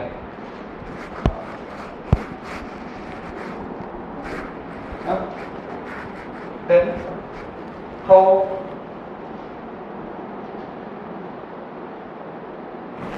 What is my question? ಮತ್ತೆ ಇದ್ದೇನೆ question ಹೇಳಿ.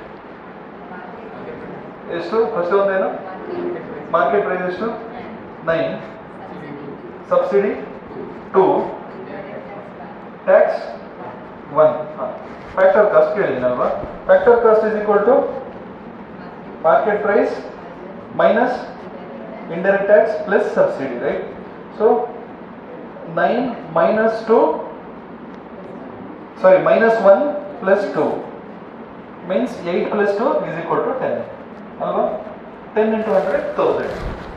1000 is the answer, right? ಈ ಥರ ಎಲ್ಲ ಕೇಳ್ತಾರೆ. Okay.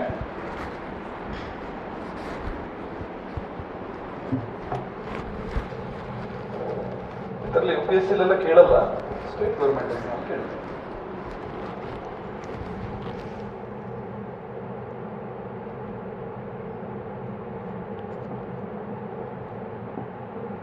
From the beginning ಇಂದ ಏನ್ ಮಾತಾಡ್ತೀವಿ ನೆನಪಿದೆಯಾ? ಓಕೆ, ಈಗ GNP ಅಟ್ ಮಾರ್ಕೆಟ್ ಪ್ರೈಸ್ ನೋಡಿದ್ವಿ ಅಲ್ವಾ? NNP ಹೇಳಿ. NNP at market price. What is N? Net ಅಲ್ವಾ? NNP at market price is equal to GNP at market price minus depreciation. ಅಷ್ಟೇ.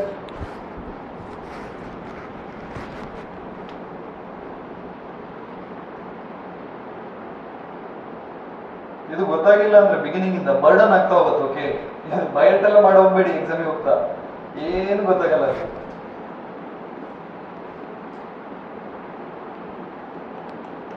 ಎಕ್ಸಾಮ್ ಹಿಂದಿನ ದಿನ ಜಾಸ್ತಿ ಇದನ್ನೆಲ್ಲ ಓದಕ್ಕೆ ಹೋಗ್ಬೇಡಿ, ಕನ್ಫ್ಯೂಸ್ ಮೊದಲೇ ಓದಿ ಇರ್ತೀರಿ. ಇವಾಗ NNP at factor cost. Tell me.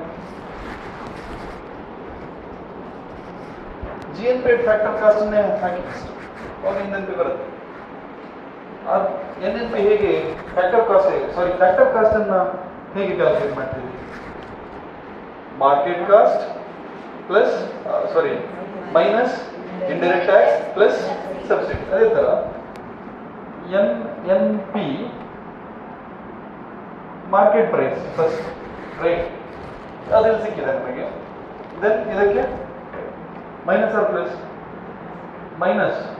Minus what? Indirect tax plus subsidy. This is the formula.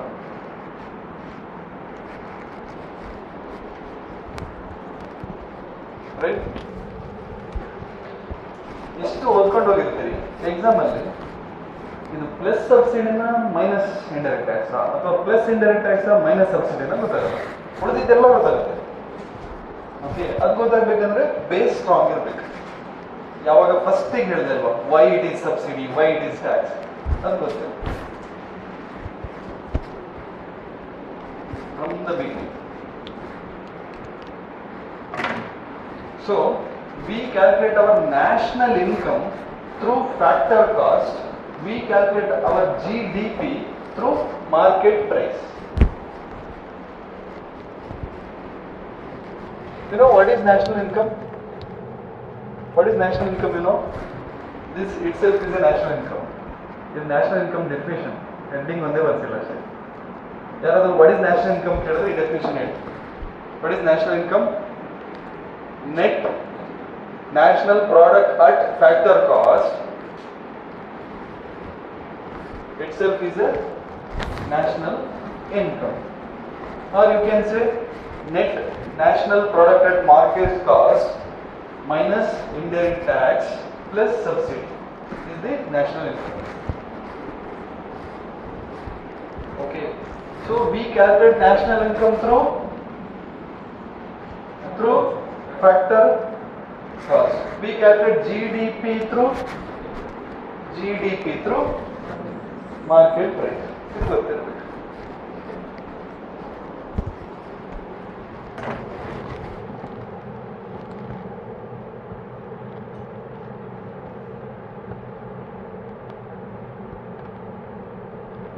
Okay. Let us revise from the beginning, like ಇದನ್ನ ಮಾತ್ರ ಈ ಕಾನ್ಸೆಪ್ಟ್ ಸ್ಟಾರ್ಟ್ ಆಯ್ತಲ್ಲ, GDP GNP ಅಲ್ಲಿಂದ ಒಂದ್ಸತಿ ನೋಡೋಣ ಯಾರಿಗೆ ಅರ್ಥ ಆಗಿಲ್ಲ ಅಂತ. What is GDP? First of all Q into P. GNP again GDP plus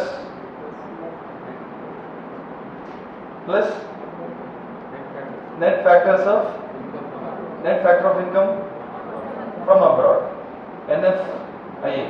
Now, then after that what we discussed? NNP. Something net means that is subtracting depreciation out of that product. Right. Next. What? Factors at market price. What is that? Factor cost. What is factor cost? At the factor, you can say at the factory itself. Again, it is a factor of production cost, right? It is a factors of production cost. So, what is the definition or what is the formula for that? From the market price perspective, factor cost is equal to market price minus indirect tax. See, ಯಾಕೆ market price ಅಲ್ಲಿ indirect tax ಅನ್ನ ಕಳಿತೀವಿ? Goods prepare ಆಗಲ್ಲ, ಇದನ್ನ ನೆನಪಿರ್ಬೇಕು ನಿಮ್ಗೆ. ಅವಾಗ ಇಲ್ಲಿ plus minus ಎಲ್ಲ confuse ಆಗಲ್ಲ. ಮೈನಸ್ ಐಟಿ ಯಾಕೆ, ಪ್ಲಸ್ ಸಬ್ಸಿಡಿ ಯಾಕೆ, ಅದು ಗೊತ್ತಾಗ್ಬೇಕಂತ ಹೇಳಿದ್ರೆ, ಲೈಕ್ ಒಂದು ಪ್ರಾಡಕ್ಟ್ ಮ್ಯಾನುಫ್ಯಾಕ್ಚರ್ ಆದಾಗ ಅದನ್ನ ಮಾರ್ಕೆಟಿಗೆ ತಗೊಂಡು ಹೋಗ್ತಾ ಅದ್ರ ಮೇಲೆ ಟ್ಯಾಕ್ಸ್ ಹಾಕ್ತಾರೆ.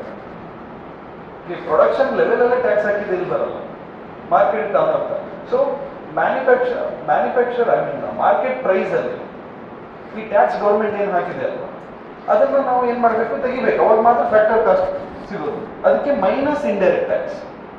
Okay, I understand. ಲೈಕ್ ನಾವು ಅದನ್ನು ತೆಗಿತಾ ಇದ್ದೀವಿ, ಸಬ್ಸ್ಟ್ರಾಕ್ಟ್ ಮಾಡ್ತಾ ಇದ್ದೀವಿ. ಯಾಕೆಂದ್ರೆ ಮಾರ್ಕೆಟಿಗೆ ಹೋದಾಗ ಇಂಡೈರೆಕ್ಟ್ ಟ್ಯಾಕ್ಸ್ ಜೊತೆಗೆ ಹೋಗಿದೆ. So we are calculating from market price. So out of market price we must subtract indirect tax. Then only we will get factors cost ಅಲ್ವಾ. ಫ್ಯಾಕ್ಟರ್ ಕಾಸ್ಟ್ ಅಂತ ಹೇಳಿದ್ರೆ ಇಂಡಸ್ಟ್ರಿಯಲ್ಲಿ ಇರುವಾಗ ಎಷ್ಟು ಪ್ರೈಸ್ ಇತ್ತಂತ. ಮಾರ್ಕೆಟಲ್ಲಿ ಹೇಗೆ ನೋಡ್ತಾ ಇದ್ದೇವೆ ಅಥವಾ how we are calculating through market price. Once it is market price means it is at the market. So ಅಲ್ಲಿ ಮಾರ್ಕೆಟಿಗೆ ಬಂದಾಗ ಏನಾಗಿರುತ್ತೆ, it is added with indirect taxes also. So when we subtract that indirect taxes out of this, we will get factor. Aವಾಗ ಮಾತ್ರ ನಿಮಗೆ why it is IT, why it is minus here, why it is plus here, we will come to know. Otherwise miss ಆಗುತ್ತೆ, 100% miss ಆಗುತ್ತೆ. Okay, ಹಾಂ, next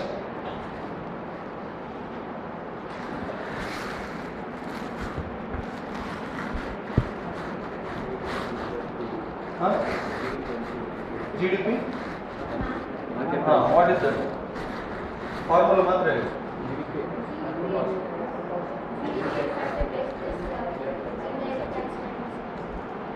Okay, next. What is that?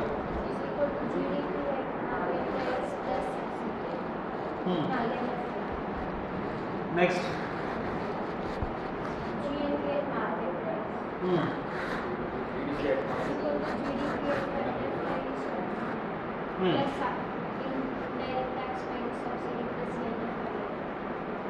Okay. See, I'll give you an worksheet. Like ಹೇಗೆಂದರೆ ಒಂದು ಹೊಸ formula ಮಾಡಬೇಕು ನೀವೇ.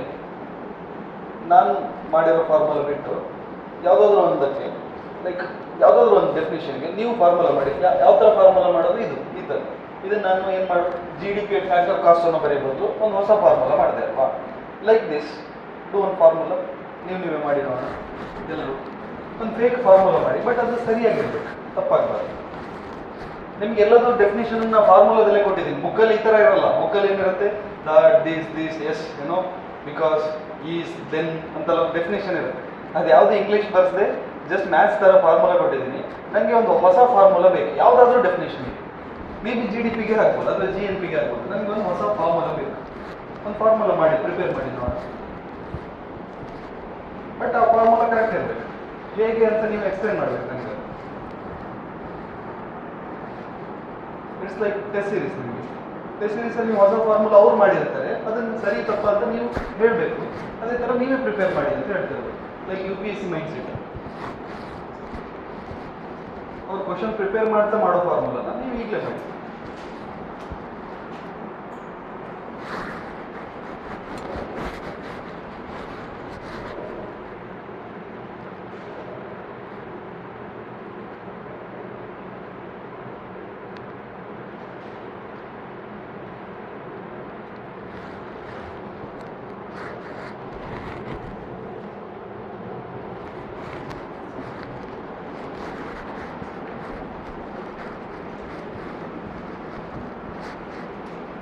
Everybody done with your formula?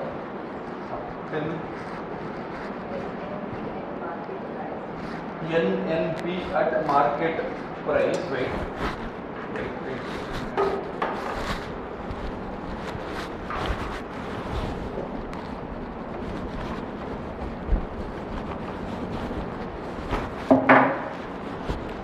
NNP at market price is equal to GDP at market price plus NFIA minus depreciation. See, net national product at market cost or market price is equal to GDP at market price plus NFIA minus depreciation. ಇಲ್ಲಿ GNP at market price ಅಂತ ಇದ್ರೆ ಈ depreciation ಬೇಡ ಅಲ್ವಾ? Instead of N ಇಲ್ಲಿ GNP at market price ಅಂತ ಇದ್ದಿದ್ರೆ GNP at market price instead of GDP. ಈ ಡಿಪ್ರಿಸಿಯೇಷನ್ ಬೇಕಿತ್ತ? ಇಲ್ಲ. ಸೊ ನಾನು ಏನು ಹೇಳಿದೆ ಅರ್ಥ ಆಯ್ತಾ? ಇಲ್ಲ, ಅದು ಬಿಟ್ಬಿಟ್ಟು ಅದರಲ್ಲಿ ಇನ್ನೊಂದು ಹೇಳಲಿಕ್ಕೆ ಹೋಗಿ ಹಾಂ ಇದನ್ನು ಮಾತ್ರ ನೋಡೋಣ. Net national product at market price ಅಂತ ಹೇಳಿದೆ. ಓಕೆ, ಮಾರ್ಕೆಟ್ ಪ್ರೈಸ್ ತಾನೆ. ಹಾಂ, GDP at market price plus net factor of income from abroad. Something we added net factor of income, that GDP will become GNP. Exactly. So ಅವರು ಇಲ್ಲಿ ಏನು ಮಾಡಿದ್ದಾರೆ, ಈ net ಅನ್ನು ಸೇರಿಸಲಿಕ್ಕೆ ಹೋಗಿ ಇಲ್ಲಿ ಮೈನಸ್ ಡಿಪ್ರಿಸಿಯೇಷನ್ ಮಾಡಿದ್ದಾರೆ. It is exactly true, right? Or is it wrong? It is right. Next ಈ ಥರನೇ ಕ್ವಶನ್ ಫಾರ್ಮ್ ಆಗುತ್ತೆ. ನೆಕ್ಸ್ಟ್ ಯಾರು ಮಾಡಿರ್ಬೋದು ಬೇರೆ? NNP at market price same. ಹಾಂ, okay okay okay, exactly. What is the question? GDP, NNP. If it is NNP means national ಅಂತ ಬಂದಾಗ something ಇದಿರ್ಬೇಕಲ್ವಾ ನಿಮ್ಮ ಆನ್ಸರಲ್ಲಿ?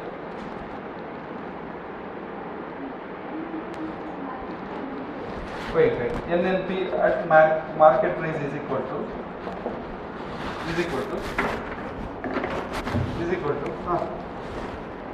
tell me. GDP factor price, factor cost, indirect tax minus subsidy minus depreciation. What is this? ಇಷ್ಟಕ್ಕೆ ಏನಂತೀವಿ? GDP at market price ಅಲ್ವಾ? If we subtract depreciation out of GDP market price, we will get NNP. NNP ಇಲ್ಲ, because something N ಇದೆ ಅಲ್ವಾ? This is national. From domestic to national means ಇದು ಬರಲೇಬೇಕು. National, net factor of income from abroad ಬರಲೇಬೇಕು. So it is a wrong statement.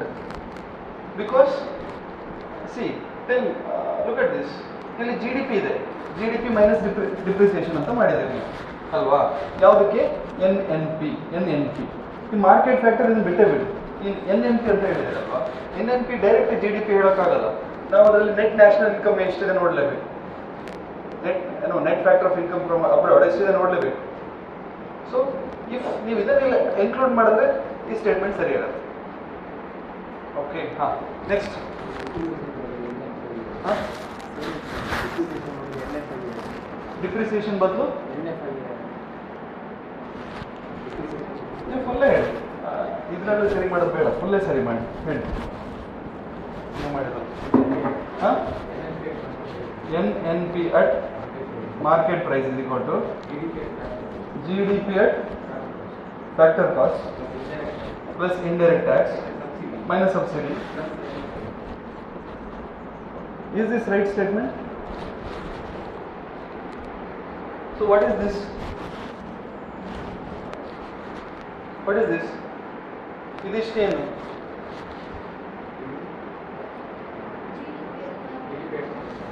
GDP at market price. Something we are just transferring GDP to NNP. Again, depreciation is there. So to become depreciation or to become net, there must be subtraction out of depreciation or out of that product, right? So after minus D ಬರುತ್ತೆ ಇದಕ್ಕೆ. ಇಲ್ಲಿದ್ರೆ ಏನಾಗುತ್ತೆ, ಇದು N ಬದಲು GNP ಆಗುತ್ತೆ. ಇಲ್ಲಿ G ಮಾಡಬೇಕು, ಇಲ್ಲಿದ್ರೆ ನೀವು ಇಲ್ಲಿ ಮೈನಸ್ D ಮಾಡಬೇಕು, ಅವಾಗ ಮಾತ್ರ ಸರಿ ಆಗುತ್ತೆ. ಈಗ ಸರಿ ಆಯ್ತು, ಈಗ ಸರಿ. This statement is right. Or like this. Now it is right. Okay, because when it comes to net, that net itself means minus D. Alva? Again, where do you which formula ಮಾಡಿ. Okay, ನೀವು ಮನೆ ಹೋಗಿ ಈ exercise ಮಾಡಿ. Okay, ಚೆನ್ನಾಗಿದೆ.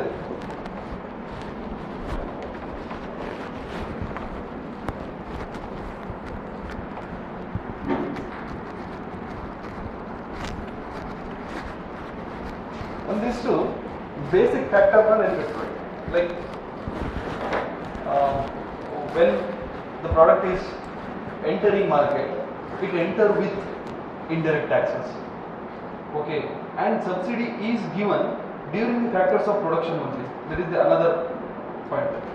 And the third point, while calculating the net, something we must something we must reduce or we must subtract from the final product.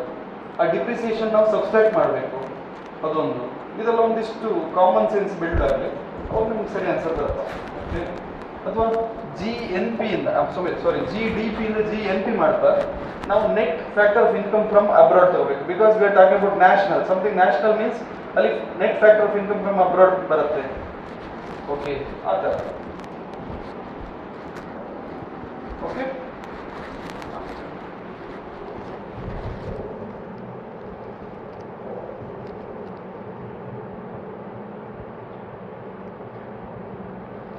this value, gross value addition, ಗೊತ್ತಿದೆ ನಿಮಗೆ? gross value addition, summation of gross value. Take it as a gross value addition. Gross value addition, GVA. How to calculate gross value addition? First ನಾನು ನಿಮಗೆ formula ಕೊಡ್ತೀನಿ, then I will explain. Gross value addition is equal to gross value output. Gross value output. Gross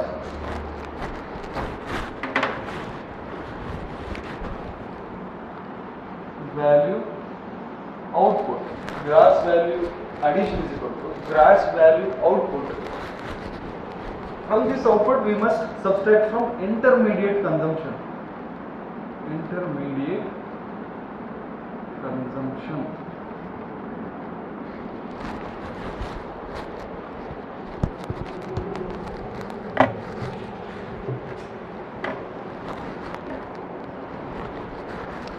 Consider me as a bakery person.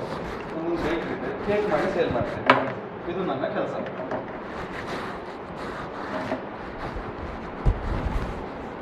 ಇದನ್ನ ಕೇಳೋದ ನಮ್ಮಲ್ಲಿ ಇನ್ನೊಂದು colour ಯಾವುದಾದ್ರು ಇದೆಯಾ ಬಿಟ್ಟು ನೋಡಿ, ನೆನಪಿದೆಯಾ? ಓನ್ಲಿ 4. ಕೇಕ್ ಮಾಡ್ತಾ ಇದ್ದೀನಿ ನಾನು. ಏನು ಬೇಕು ಕೇಕ್ ಮಾಡೋಕ್ಕೆ? ಫ್ಲವರ್, ಕಾರ್ನ್ ಫ್ಲೋರ್ ಎಲ್ಲ ಬೇಕಲ್ವಾ? ಓಕೆ, ಏನೋ ಒಂದು ಫ್ಲೋರ್ ಬೇಕು, ಸಮಥಿಂಗ್ ಮೈದಾ, ಕಾರ್ನ್ ಮಾಡೋದು. ಹಾಂ, ಒಂದು 200 rupees. ಹಾಂ, ಶುಗರ್ 100 rupees. ಮಿಲ್ಕ್ ಬೇಕನ್ಸುತ್ತೆ, ಹಾಂ, ಅದಕ್ಕೊಂದು 100 rupees. ಎಗ್ ಅದಕ್ಕೊಂದು 50 rupees. Flavour 100 rupees. ಕ್ರೀಮ್, ಹಾಂ, ಚಾಕ್ಲೇಟ್ ಕ್ರೀಮ್ ಅದಕ್ಕೊಂದು 100 rupees. ಕ್ಯಾಲ್ಕುಲೇಟ್ ಮಾಡಿ ಎಷ್ಟಾಯಿತು? ಬೇಗ ಬೇಗ ಬೇಗ. 650 rupees ಆಯಿತು. ಓಕೆನಾ? ನಾನು ಇದೆಷ್ಟು ಇನ್ವೆಸ್ಟ್ಮೆಂಟ್ ಮಾಡಿ ಈ ಕೇಕನ್ನು ಮಾಡಿ 1000 rupeesಗೆ ಸೇಲ್ ಮಾಡ್ತೇನೆ. I sell this cake for 1000 rupees. So gross value addition is equal to gross value output. Output ನಾನು ಸೇಲ್ ಮಾಡಿದ್ದು 1000. Okay, minus intermediate consumption 650 rupees. 650. What is, how much I left with? 350. This is gross value addition. Means this is the addition of value added for this product. This is actually final output for the, this flour is the final output for this flour industry. This sugar is output for that sugar industry. But for these outputs of that industry is my intermediate product. This is, these are all output for those products, those industries. It's just example ಹೇಳ್ತಾರೆ ನಾನು. Entire economy ಅಲ್ಲಿ in a large picture you think ಮಾಡಿ. These are all intermediate. These are all, for me it is a intermediate. For them it is a final output. So I calculated all intermediate products amount or the price, and the something what I did is my value addition for these output of their products. ಈ ಅವ್ರದ್ದೇನು products ಇದೆ ಅಲ್ವಾ, output ಇದೆ ಅಲ್ವಾ, ಅದಕ್ಕೆ ನಾನು value addition ಮಾಡಿದ್ದೀನಿ. ಏನು value addition? ಅದನ್ನೆಲ್ಲ ಒಟ್ಟಾಗಿ ತಿಳಿಸಿದ್ದೀನಿ. This is my value addition. This value ಅಡಿಷನ್ಗೆ ಒಂದಿಷ್ಟು ಕಾಸ್ಟ್ ಬರುತ್ತಲ್ವಾ, that itself is a 350 rupees. Means gross value addition means ನನ್ನ ಪ್ರಾಫಿಟ್ ಅಂತ. ನಾನು ಈ ಪ್ರಾಡಕ್ಟ್ಗಳ ಔಟ್ಪುಟ್ಗಳಿಗೆ ಒಂದಿಷ್ಟು ವ್ಯಾಲ್ಯೂ ಆ್ಯಡ್ ಮಾಡಿ ಲಾಭ ಮಾಡಿಕೊಂಡೆ. ಅದರ್ವೈಸ್ ಇದು ಔಟ್ಪುಟ್ಟೇ, ಬಟ್ ಅದಕ್ಕೆ ಇನ್ನೂ ವ್ಯಾಲ್ಯೂ ಆ್ಯಡ್ ಮಾಡಿದೆ. ಹೇಗೆ ವ್ಯಾಲ್ಯೂ ಆ್ಯಡ್ ಆಯಿತು? ಎಲ್ಲದನ್ನು ಮಿಕ್ಸ್ ಮಾಡಿದಾಗ ನನಗೆ ಬೇಕಾಗೋ ಥರ ಏನೋ ನಾನು ಸ್ಟ್ರಾಟಜಿ ಯೂಸ್ ಮಾಡಿದೆ, ಅವಾಗ ಒಂದು ಫೈನಲ್ ಪ್ರಾಡಕ್ಟ್ ಬಂತು. So this value is value added. Exactly what it is GST. GST is A value added tax ಹೇಳ್ತಾರೆ. ಓಕೆ, ಇಲ್ಲಿ ಆಲ್ರೆಡಿ ಟ್ಯಾಕ್ಸ್ ಕಟ್ಟಿರ್ತಾರೆ. ಅಗೇನ್ ಇದರಿಂದ ನೆಕ್ಸ್ಟ್ ಒಂದು ಹೊಸ ವ್ಯಾಲ್ಯೂ ಬರುತ್ತಲ್ವಾ, ಈ 350 ಮಾತ್ರ GST ಕಟ್ಟೋದು ನಾವು. You know this. ನಿಮಗೆ ಹೋಟ್ಲಲ್ಲಿ 1000 rupees ಬಿಲ್ ಆದರೆ 1000 rupeesಗೂ GST ಹಾಕ್ತಾರೆ ಕೆಲವು ಸರ್ತಿ. ಬಟ್ ಅವ್ರು ಕಟ್ಟೋದು ಎಷ್ಟಕ್ಕೆ?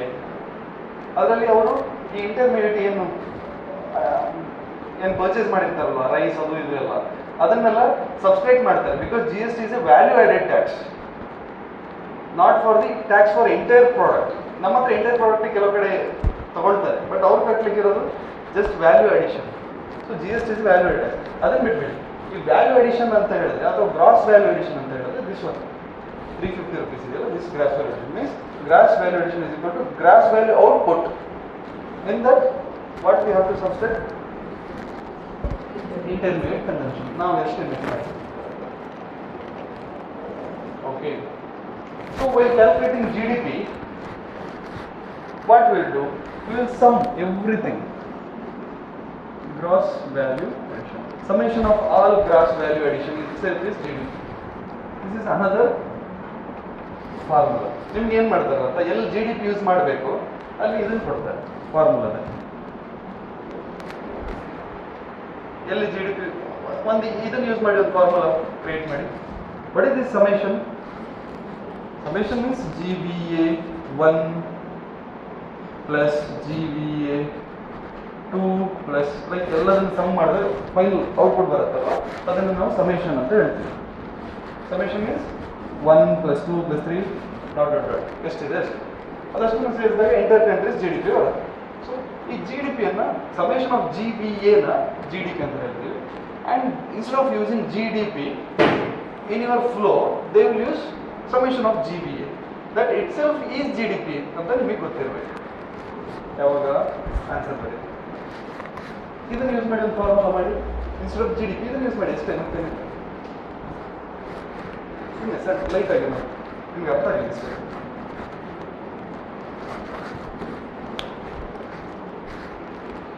Like GNP is equal to, what is the previous formula? GNP is equal to GDP plus NFIA. ಅದರ ಬದಲು ಸಮೇಷನ್ ಆಫ್ GVA ಪ್ಲಸ್ ಹೀಗಿರುತ್ತೆ. Is this statement right or wrong ಅಂತ ಹೇಳ್ತಾರೆ. ನೀವು ಅವಾಗ ಎಸ್ ರೈಟ್ ಅಂತ ಹೇಳ್ಬೇಕು.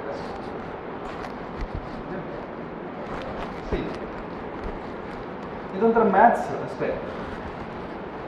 ಇದು GDP ಅಂತ ಏನು ಸ್ಟ್ರೈಕ್ ಮಾಡಿ, just hold out. GDP is equal to summation of gross value addition. Summation of gross value addition itself is GDP.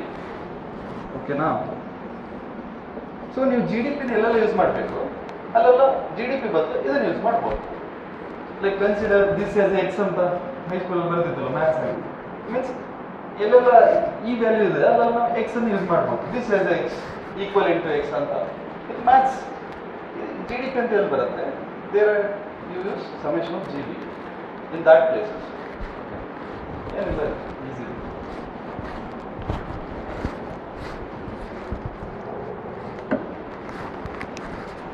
So ಇದನ್ನು ಯೂಸ್ ಮಾಡಿ ಕೇಳ್ತಾರೆ.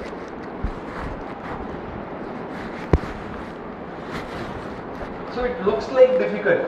ಯಾವುದು ನಾ ಫಸ್ಟ್ ಡೇನೇ ಹೇಳಿದ್ದೆ ನಿಮಗೆ, economic questions looks like difficult but nothing in that. ನೀವು ಕರೆಕ್ಟಾಗಿ ನೋಡಿದರೆ ಎಕಾನಮಿಕ್ ಕ್ವಶನ್ ಡೆಡ್ ಈಸಿ ಇರುತ್ತೆ. ಈ ಥರ ಕೊಟ್ಟಿರ್ತಾರೆ.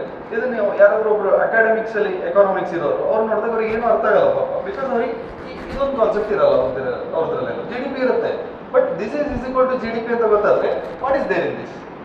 Nothing. Alva.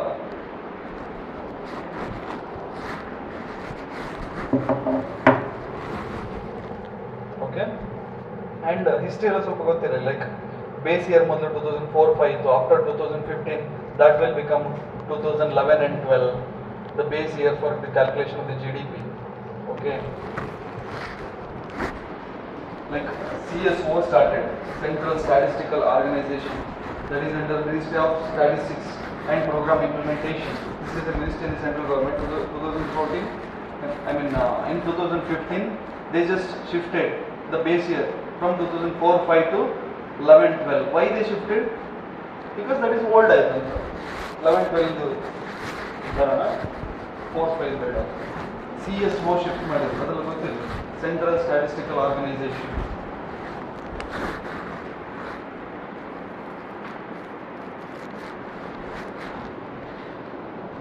And before 2015 we used to calculate GDPs also through factor cost.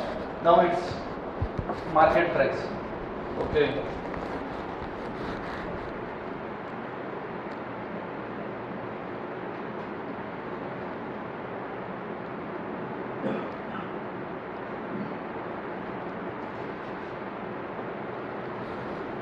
See, this gross value addition normally ಎಲ್ಲಿ use ಮಾಡ್ತೀವಿ ಅಂತ ಹೇಳಿದ್ರೆ sector specific, like gross value addition at the textile industry, gross value addition at the food industry, gross value addition at the manufacturing, that too automobile manufacturing industry, mobile manufacturing industry, electronic manufacturing, like sector specific we use gross value addition.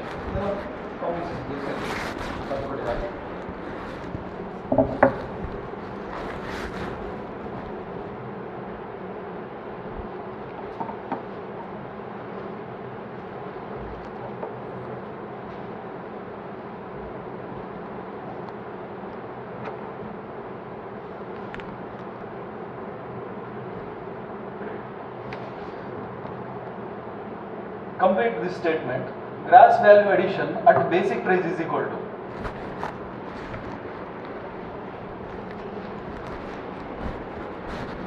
gross value addition at basic price is equal to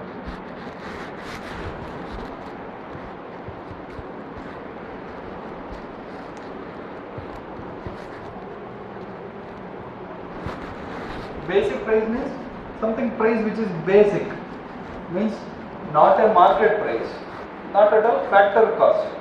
It is more than the factor cost. First thing, basic price. Factor cost means at the manufacturer. Market price means last price. Basic means in between. Tell me.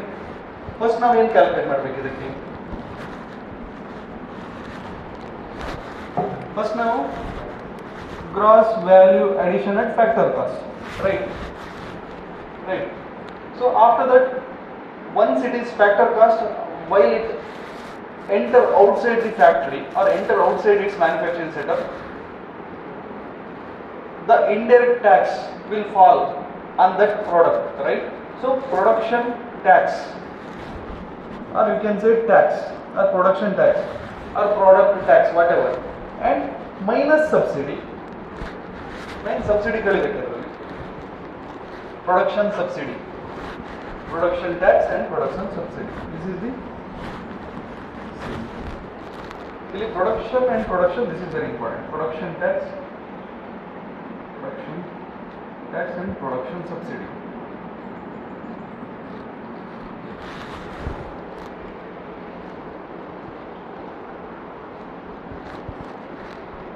What is production tax?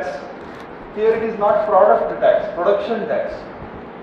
Why it is production tax? Like what kind of production tax? Like factors of production, land, labor, land. Land means there is a land tax also for that tax. That tax is a production tax, not for the product. This is the product. If it is on the product tax means it will become MP, not BP. It is not on the product, it is on the production. Okay.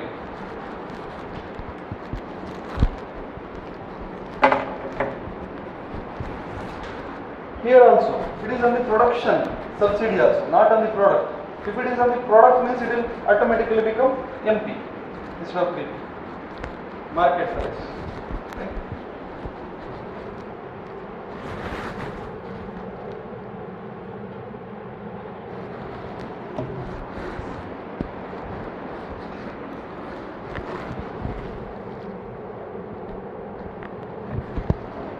ಇನ್ನೊಂದು GVA at MP, gross value addition at MP.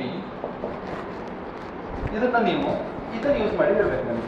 Gross value addition at BP use ಮಾಡಿ full ಮಾಡಿ. Gross value addition at market price ಅನ್ನ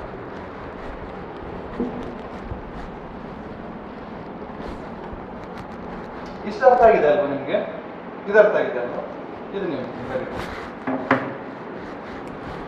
I told you first GVA MP is equal to use GVA BP. Means idರಲ್ಲಿ ಏನು what are all included under BP basic price? Production tax is included and we subtracted production subsidy, right?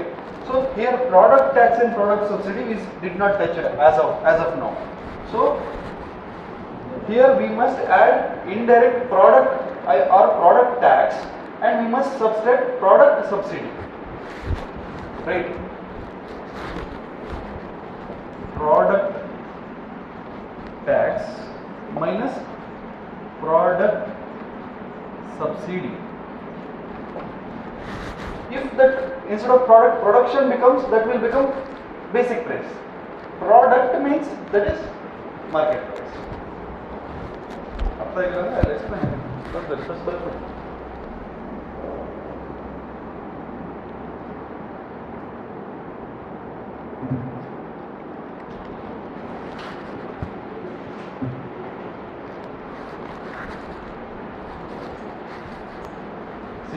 You know what is gross value addition, right?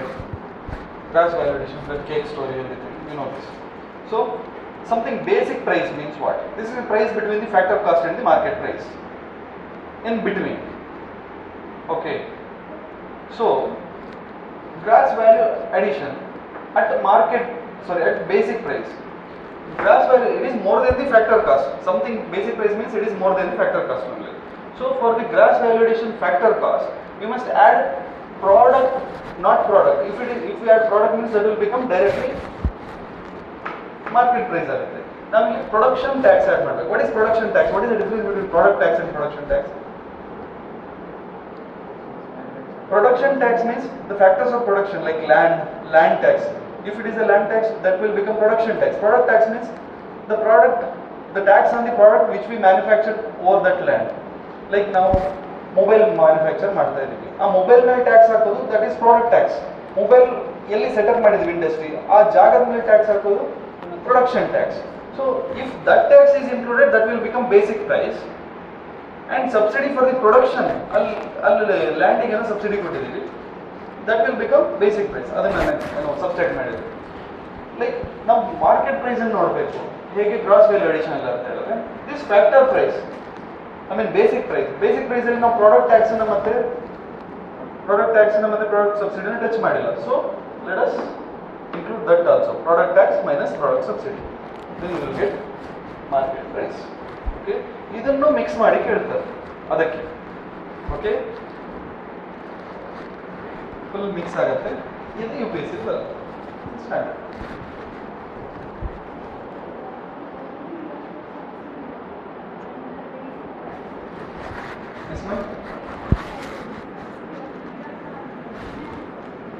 This is production subsidy, ma'am. This is product subsidy. There is a difference. Production subsidy means the subsidy which is given for the factors of production. Product subsidy means the subsidy which is given for that product which is manufactured over that factors of production. This is different. Again, okay. If it is TION means that is BP. Illa barte. Idu yavattu marthoda. If it is product means that is MP or MP. ಹಾಗೆ ಅಲ್ವಾ? ನಾವು product tax ನೋಡೋದಿಲ್ಲ, indirect tax means product tax only. MP ಎಲ್ಲ ನೋಡ್ತಾ GDP at MP ಅಂತ ನೋಡ್ತಾ ನಾವು indirect tax plus indirect tax ಅಂತ ನೋಡೋದು. Indirect tax means product tax. Production tax ನೋಡಿಲ್ಲ. ಸೊ ಸಮಥಿಂಗ್ ಪ್ರೊಡಕ್ಷನ್ ಬರೋದು ಎಲ್ಲಿ? ಬೇಸಿಕ್ ಪ್ರೈಸಲ್ಲಿ ಮಾತ್ರ. ಓಕೆ, ಇದು ಏನು ಇಲ್ಲ ನಿಮಗೆ ಫಸ್ಟ್ ಟೈಮ್ ಕೇಳ್ತಿರೋದ್ರಿಂದ ಸ್ವಲ್ಪ ಡಿಫಿಕಲ್ಟ್ ಅನಿಸುತ್ತೆ. ಮನೆ ಹೋಗಿ ಫ್ರೆಶ್ ಅಪ್ ಆಗಿ ಮತ್ತೊಂದ್ಸತಿ ಬುಕ್ ತೆಗೆದು ನೋಡಿದ್ರೆ ಏನಿಲ್ಲ, dead easy. Okay, indirect tax is there for both production and it is there in see, like there is a land tax. I construct a factory over that land, one acre of land. Government is also collect tax for that land also. But ನನ್ನ factory ಅಲ್ಲ, ಬೇರೆ ಯಾರಿಗೋ ರೆಂಟಿಗೆ ಕೊಟ್ಟಿದ್ದೀನಿ, ನಾನು ಆ ಲ್ಯಾಂಡಿಗೆ being A owner tax ಕಟ್ಟಬೇಕು. So ನಾನು ಏನು ಮಾಡ್ತೀನಿ, ಅಲ್ಲಿ ಫ್ಯಾಕ್ಟ್ರಿ ಯಾರು ಕನ್ಸ್ಟ್ರಕ್ಟ್ ಮಾಡಿರ್ತಾರೆ ಆ ಬಿಸ್ನೆಸ್ ಮ್ಯಾನ್ ಹತ್ರ ಒಂದಿಷ್ಟು ಅಮೌಂಟ್ ತೊಗೊಳ್ತೀನಿ ನಾನು ಟ್ಯಾಕ್ಸ್ ಕಟ್ಟಲಿಕ್ಕೆ. So that will become production cost or production tax. ಅದಾದಮೇಲೆ ಅವ್ರು ಏನೋ ಅಲ್ಲಿ ಮ್ಯಾನುಫ್ಯಾಕ್ಚರ್ ಮಾಡ್ತಾರೆ, ಆ ಪ್ರಾಡಕ್ಟನ್ನು ಸೇಲ್ ಮಾಡ್ತಾರೆ, ಅವಾಗಲೂ ಟ್ಯಾಕ್ಸ್ ಕಟ್ತಾರೆ. That is product tax. So ಎಲ್ಲದೂ ಇರುತ್ತೆ. ನಾವು ಬೇಸಿಕನ್ನು ಫಾಲೋ ಮಾಡ್ತಾ ಆ ಪ್ರಾಡಕ್ಟ್ ಟ್ಯಾಕ್ಸನ್ನು ನೋಡಲ್ಲ. ಬೇಸಿಕ್ ಇನ್ಕಮಲ್ಲಿ ನಾವು ಜಸ್ಟ್ ಪ್ರೊಡಕ್ಷನ್ ಟ್ಯಾಕ್ಸ್ ನೋಡ್ತೀವಿ. ಆ ಪ್ರಾಡಕ್ಟ್ ಟ್ಯಾಕ್ಸ್ ಯಾವಾಗ ಬರುತ್ತೆ? ನಾವು ಮಾರ್ಕೆಟಿಂಗ್ ಪ್ರಾಡಕ್ಟ್ ಬಂದಾಗ, ಸೇಲ್ ಮಾಡ್ತಾ ಅಥವಾ ನಾವು ಬೈ ಮಾಡ್ತಾ ನಾವು ಆ ಟ್ಯಾಕ್ಸ್ ಪ್ರಾಡಕ್ಟ್ ಟ್ಯಾಕ್ಸನ್ನು ಕಟ್ತೀವಿ, ಅಥವಾ that will come into picture. Rest of the things. So from ascending order, tell me which cost is very less. Factor cost is very minimum. Consider any kind of product. Basic price is in between, market price is maximum. MRP andre maximum retail price. Like more than this you are not allowed to sell. Like this is the maximum. So MRP is a market price. Idu kelbodu, MRP is a market price.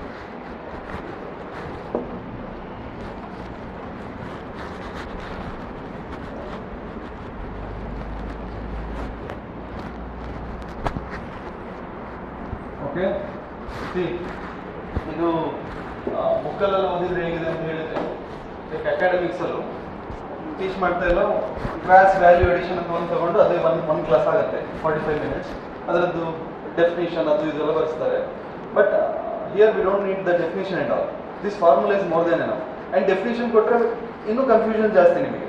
This formula is more than enough. Okay, this is the finest way to learn these concept. ನೀವು ಇದನ್ನು ಬುಕ್ಕಲ್ಲಿ ಓದಿ ಇನ್ನೂ ಏನೇನೋ confusion ಮಾಡಬೇಡಿ. ಈ ಏರಿಯಾಗೆ ಏನು ಓದಬೇಡಿ. Your notes is more than enough. ಇನ್ನು ಜಾಸ್ತಿ ಓದ್ತು ಹೋದರೆ ಕನ್ಫ್ಯೂಷನ್ಸ್ ಬಿಟ್ಟರೆ ಅದರಿಂದ ಏನೂ ಔಟ್ಪುಟ್ ಇಲ್ಲ. Okay, enough. Over. Let us move on.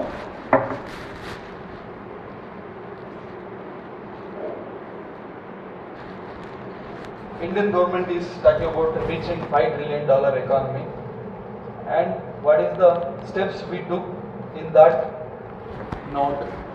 As of now, ಏನು ಮಾಡಿದ್ದೀವಿ $5 trillion economy reach ಮಾಡಲಿಕ್ಕೆ?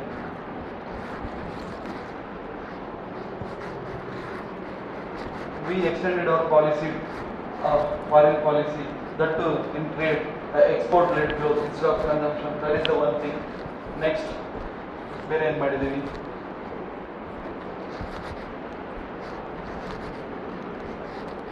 We are appreciating savings today. What appreciating savings means? What? See, there is two things. One, money in the circulation. Another thing, savings. Savings means it is a money in the bank. When money in the bank strength to lending got increases. When bank become powerful to lend means investor get loan easily. When investor get loan easily, he going to invest in his setup or in his factor, like whatever may be the sector. When investment there means production also increases, again export. This is the idea. So savings in ನಾವು savings ಅಲ್ಲೂ ತುಂಬ ಥರ savings ಇದೆ ಅಲ್ವಾ, ಅದನ್ನು institutional ಸೇವಿಂಗ್ಸನ್ನು ಜಾಸ್ತಿ appreciate ಮಾಡ್ತಾ ಇದ್ವಿ. ಹೇಗೆ ಜಾಸ್ತಿ ಅವರಿಗೆ ಇಂಟ್ರೆಸ್ಟ್ ಕೊಡೋದು ನೋಡಿದ್ರೆ, ಇವಾಗ ನೀವು ಗೌರ್ಮೆಂಟ್ ಬ್ಯಾಂಕ್ ಅಥವಾ ಯಾವುದೇ ಬ್ಯಾಂಕ್ ನೋಡಿದ್ರೆ ಇಂಟ್ರೆಸ್ಟ್ ರೇಟ್ ಜಾಸ್ತಿ ಆಗಿದೆ. ಅದು ಆಫ್ಟರ್ ದಿಸ್ ಬಜೆಟ್ ಇನ್ನೂ ಜಾಸ್ತಿ ಆಗಿದೆ ಇಂಟ್ರೆಸ್ಟ್ ರೇಟ್. ಅವರೇ ಫೋನ್ ಮಾಡ್ತಿರ್ತಾರೆ, ನಮ್ಮಲ್ಲಿ ನೀವು ಇಡೋ ದುಡ್ಡಿಗೆ ಇಂಟ್ರೆಸ್ಟ್ ರೇಟ್ ಜಾಸ್ತಿ ಆಗ್ತಾ ಇದೆ, ನಿಮ್ಮ ಹತ್ರ ದುಡ್ಡಿದ್ರೆ ತೊಗೊಬಂದಿರಿ ಅಂತ. ಯಾಕೆ government why it is going for savings encourage ಯಾಕೆ ಜಾಸ್ತಿ ಮಾಡ್ತಾ ಇದೆ? This is the idea. $5 trillion, reaching $5 trillion economy is the idea. Okay, ಇವಾಗ ಬ್ಯಾಂಕಲ್ಲಿ ಇಂಟ್ರೆಸ್ಟ್ ರೇಟ್ ಜಾಸ್ತಿ ಆಗಿದೆ, ಯಾವುದಕ್ಕೆ? ನಮ್ಮ ಡೆಪಾಸಿಟ್ಗೆ. ಓಕೆ, ಬಿಕಾಸ್ ಸೇವಿಂಗ್ಸನ್ನು ಅಪ್ರಿಷಿಯೇಟ್ ಮಾಡ್ತಾ ಇದೆ ಗೌರ್ಮೆಂಟ್. ಹೇಗೆ ಜಾಸ್ತಿ ಮಾಡುತ್ತೆ? ಮಾನಿಟರಿ ಪಾಲಿಸಿ ಡಿಸ್ಕಸ್ ಮಾಡಿದೆ ಲಾಸ್ಟ್ ಕ್ಲಾಸಲ್ಲಿ. ಹೇಗೆ increase in the reverse repo rate ಅಲ್ವಾ. ನಮ್ದು ನಾವು ಇಡೋ ದುಡ್ಡಿಗೆ ಬಡ್ಡಿ ಜಾಸ್ತಿ ಆಗಿದೆ ಅಂತ ಹೇಳಿದ್ರೆ what is that? R B I ಏನ್ ಮಾಡಿದೆ? R B I increase in the its reverse repo rate ಅಲ್ವಾ. ಸೊ ಬ್ಯಾಂಕ್ ಅಲ್ಲಿ ಜಾಸ್ತಿ ಇಡ್ತಾ ಇದೆ ದುಡ್ಡು. ಬ್ಯಾಂಕಿಗೆ ಎಲ್ಲಿಂದ ಬರುತ್ತೆ ಜಾಸ್ತಿ ಇಡ್ಲಿಕ್ಕೆ? ಜನರ ಹತ್ರ ಜಾಸ್ತಿ ಕಲೆಕ್ಟ್ ಮಾಡಿದೆ. ಜನರು ಯಾವಾಗ ತಗೊಂಡು ಬ್ಯಾಂಕ್ ಅಲ್ಲಿ ಇರ್ತಾರೆ? ಜಾಸ್ತಿ ದುಡ್ಡು ಜಾಸ್ತಿ ಬಡ್ಡಿ ಬ್ಯಾಂಕ್ ಕೊಡ್ತಾರೆ ಅಲ್ವಾ. ನೆಕ್ಸ್ಟ್,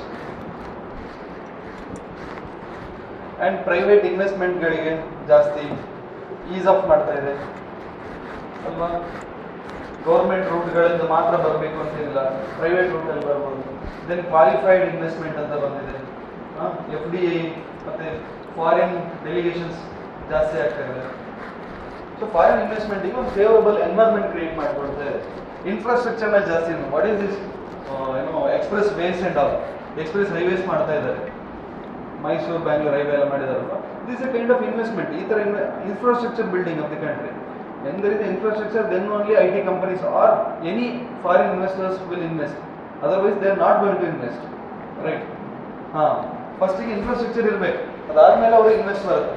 ಇನ್ವೆಸ್ಟ್ಮೆಂಟ್ ಜಾಸ್ತಿ ಬಂದರೆ ಮಾತ್ರ ನಾವು $5 trillion ಎಕಾನಮಿಗೆ ರೀಚ್ ಮಾಡ್ಬೋದು. ಅದರ್ವೈಸ್ ನಮ್ಮಲ್ಲೇ ಸುತ್ತೊಡಿತಾ ಇರುತ್ತೆ. Factors of income, firm, household, ಅದೊಂದು ಸೈಕಲ್ ಇದೆ ಅಲ್ವಾ, ಅಲ್ಲಿ ಸುತ್ತೊಡಿತಾ ಇರುತ್ತೆ. ಹೊರಗಡೆಯಿಂದ ಬರಬೇಕು ದುಡ್ಡು, ಅವಾಗ ಮಾತ್ರ ನಾವು $5 trillion ಎಕಾನಮಿ ರೀಚ್ ಆಗ್ತೀವಿ. ದೆನ್ ಸೊ ನಾವು ಎಲ್ಲಿಂದ ಫೋಕಸ್ ಮಾಡಿದ್ವಿ?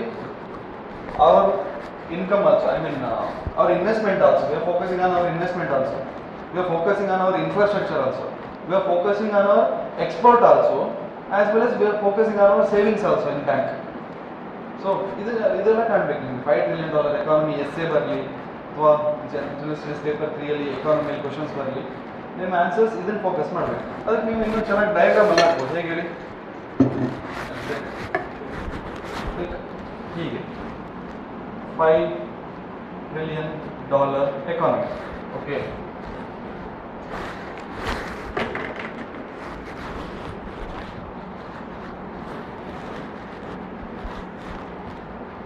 ಹೀಗೆ ಏನು ಸೇವಿಂಗ್ಸನ್ನು ಅಪ್ರಿಷಿಯೇಟ್ ಮಾಡ್ತಾ ಇದ್ದಾರೆ. ಈ ಥರ ಸುಮ್ಮನೆ ಸ್ಟೋರಿ ಬರೆಯೋದು, ಹೀಗೆ ಬರೆಯೋದು. ದೆನ್ ಎಕ್ಸ್ಪೋರ್ಟ್ ಅಪ್ರಿಷಿಯೇಟ್ ಮಾಡ್ತಾ ಇದ್ದಾರೆ. ದೆನ್ ಪ್ರೈವೇಟ್ ಇನ್ವೆಸ್ಟ್ಮೆಂಟ್ನ ಅಪ್ರಿಷಿಯೇಟ್ ಮಾಡ್ತಾ ಇದ್ದಾರೆ within domestic also. Then foreign ಇನ್ವೆಸ್ಟ್ಮೆಂಟ್ನ ಅಪ್ರಿಷಿಯೇಟ್ ಮಾಡ್ತಾ ಇದ್ದಾರೆ. ಓಕೆ, ಈ ಥರ. ಆಮೇಲೆ ಇದಕ್ಕೆ ಇನ್ನೊಂದು ನೀವು ಹೀಗೆ ಮಾಡ್ಬೋದು. ಏನು ಹೇಳಿ? ಇದರಲ್ಲಿ ಹೇಗೆ ರಿವರ್ಸ್ ರೆಪೋ ರೇಟನ್ನು ಇನ್ಕ್ರೀಸ್ ಮಾಡೋದ್ರ ಮೂಲಕ ಸೇವಿಂಗ್ ರೇಟ್ ಜಾಸ್ತಿ ಮಾಡ್ತಾ ಇರೋದು, reverse repo rate. And bank rate ಜಾಸ್ತಿ ಮಾಡೋದ್ರ ಮೂಲಕ ಜಾಸ್ತಿ ಮಾಡ್ತಾ ಇದ್ದಾರೆ. Or you can say interest in the banks ಜಾಸ್ತಿ ಮಾಡೋದ್ರ ಮೂಲಕ. ದೆನ್ ಎಕ್ಸ್ಪೋರ್ಟ್ ಹೇಗೆ ಮಾಡ್ತಿದ್ದಾರೆ? The policy of export led growth. This is different answer writing technique ಆಯ್ತಾ? ಸುಮ್ಮನೆ ಲೈನಲ್ಲಿ ಬರೀತು ಹೋದ್ರೆ ಎವಾಲ್ಯೂಟರ್ ಬೋರ್ ಆಗುತ್ತೆ. This is the different answer rating technique. And what is another line to increase export? Depreciating our currency. Right? ಮಾಡಿದವರು ಬಿಟ್ಟಿದ್ರು ಬೇಡ ನಮಗೆ, ಇಲ್ಲೊಂದು ಪಾಯಿಂಟ್ ಸಿಗತ್ತೆ ನಮಗೆ ಅಲ್ವಾ? This is answer rating technique. When our currency depreciate, what happens? Or devalue our currency, what happens?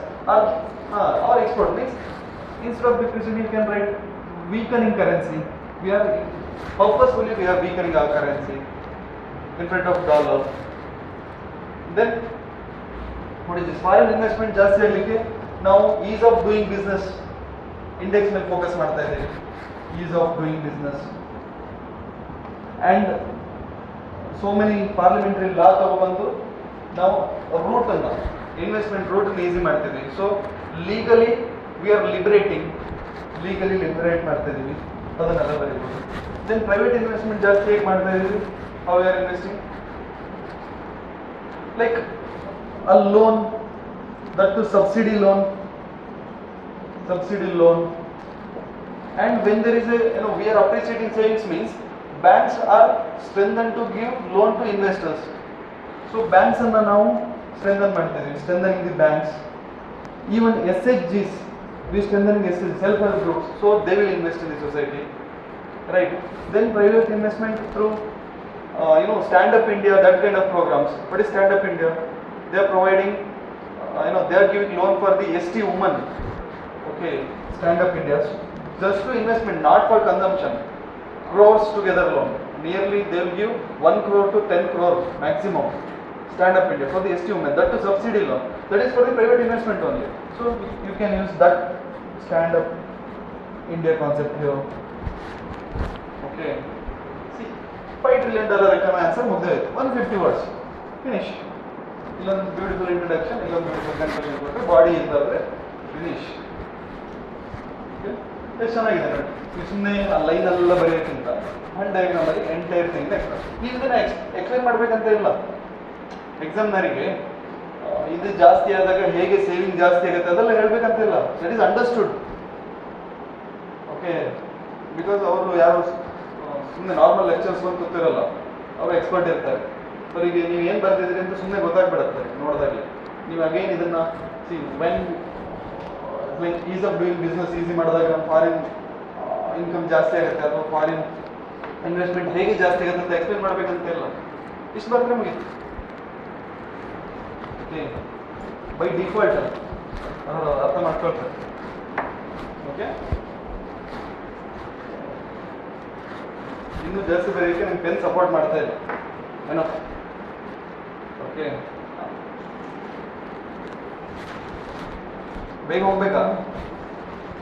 ಹೋಗ್ಬೇಕು 4:30ಗೆ. ಎಷ್ಟಾಯ್ತು ಎಕ್ಸಾಕ್ಟ್ ಟೈಮ್? ಸರಿ ಇದೆ, 4:30 ಆಯ್ತಾ? ಕಾನ್ಸೆಪ್ಟ್ ಮಾಡೋಣ ಬೇಡ? ಓಕೆ, ಬೇಡ ಬಿಡಿ, ಏನು ಅರ್ಥ ಆಗಿಲ್ಲ ಕೇಳಿ. ಏನಾದ್ರು ಅರ್ಥ ಆಗಿಲ್ಲ ಅಂದರೆ ಇವಾಗಲೇ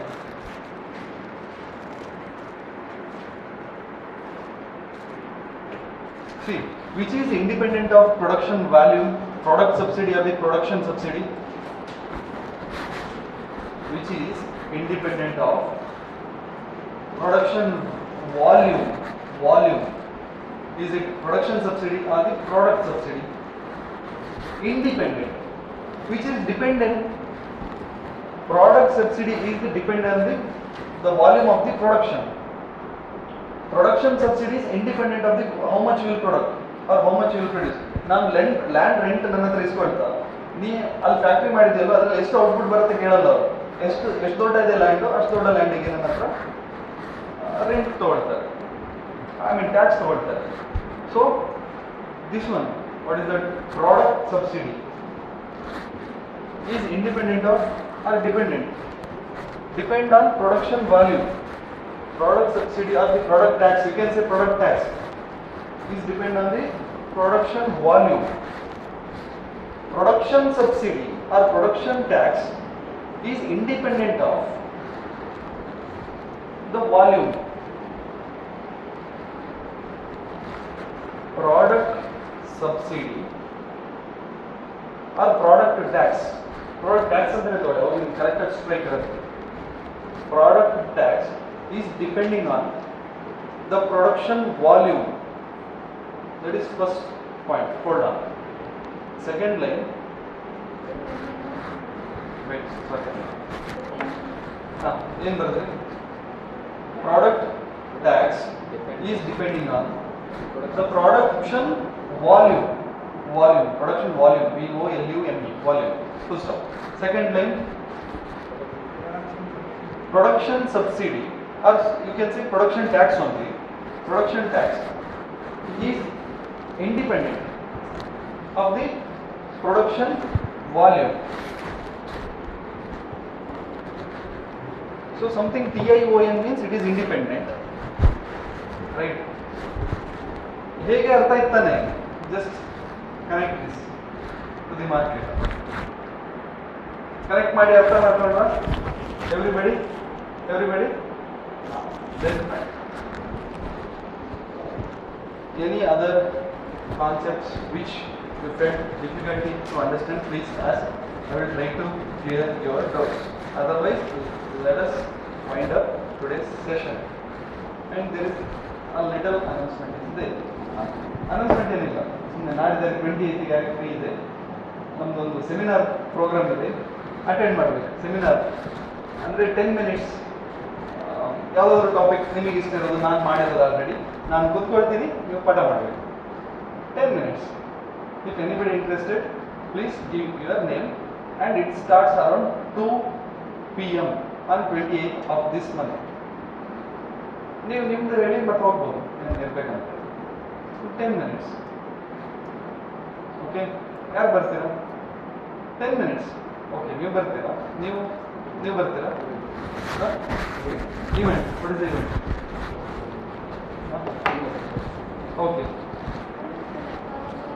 ಎನಿ ಸಬ್ಜೆಕ್ಟ್ 10 minutes. ಬಟ್ ನನಗೆ ಇವತ್ತೇ ಈಗಲೇ ಟಾಪಿಕ್ ಹೇಳಬೇಕು. ಹಾಂ, ಒಂದೇ ದಿನ 10 minutes, maximum amount 10 minutes, maximum time period ಒಂದು 5 to 10 minutes. ಹಾಂ, 5 to 10 minutes ಅದೇ ಮ್ಯಾಕ್ಸಿಮಮ್ 10 minutes. 5 ಇಂದ 10 minutes ಅಲ್ಲಿ ಯಾವುದಾದ್ರು ಒಂದು ಕಾನ್ಸೆಪ್ಟ್ ನನಗೆ ಸುಮ್ಮನೆ ನೀವು ಬಂದು ಹೇಳೋದ್ರೆ ನನಗೆ ಖುಷಿ. ಓಕೆ, ನಾನು ಒಂದು ಸ್ವಲ್ಪ ಫ್ರೀ ಇದ್ದೀನಿ ಹಾಗೆ.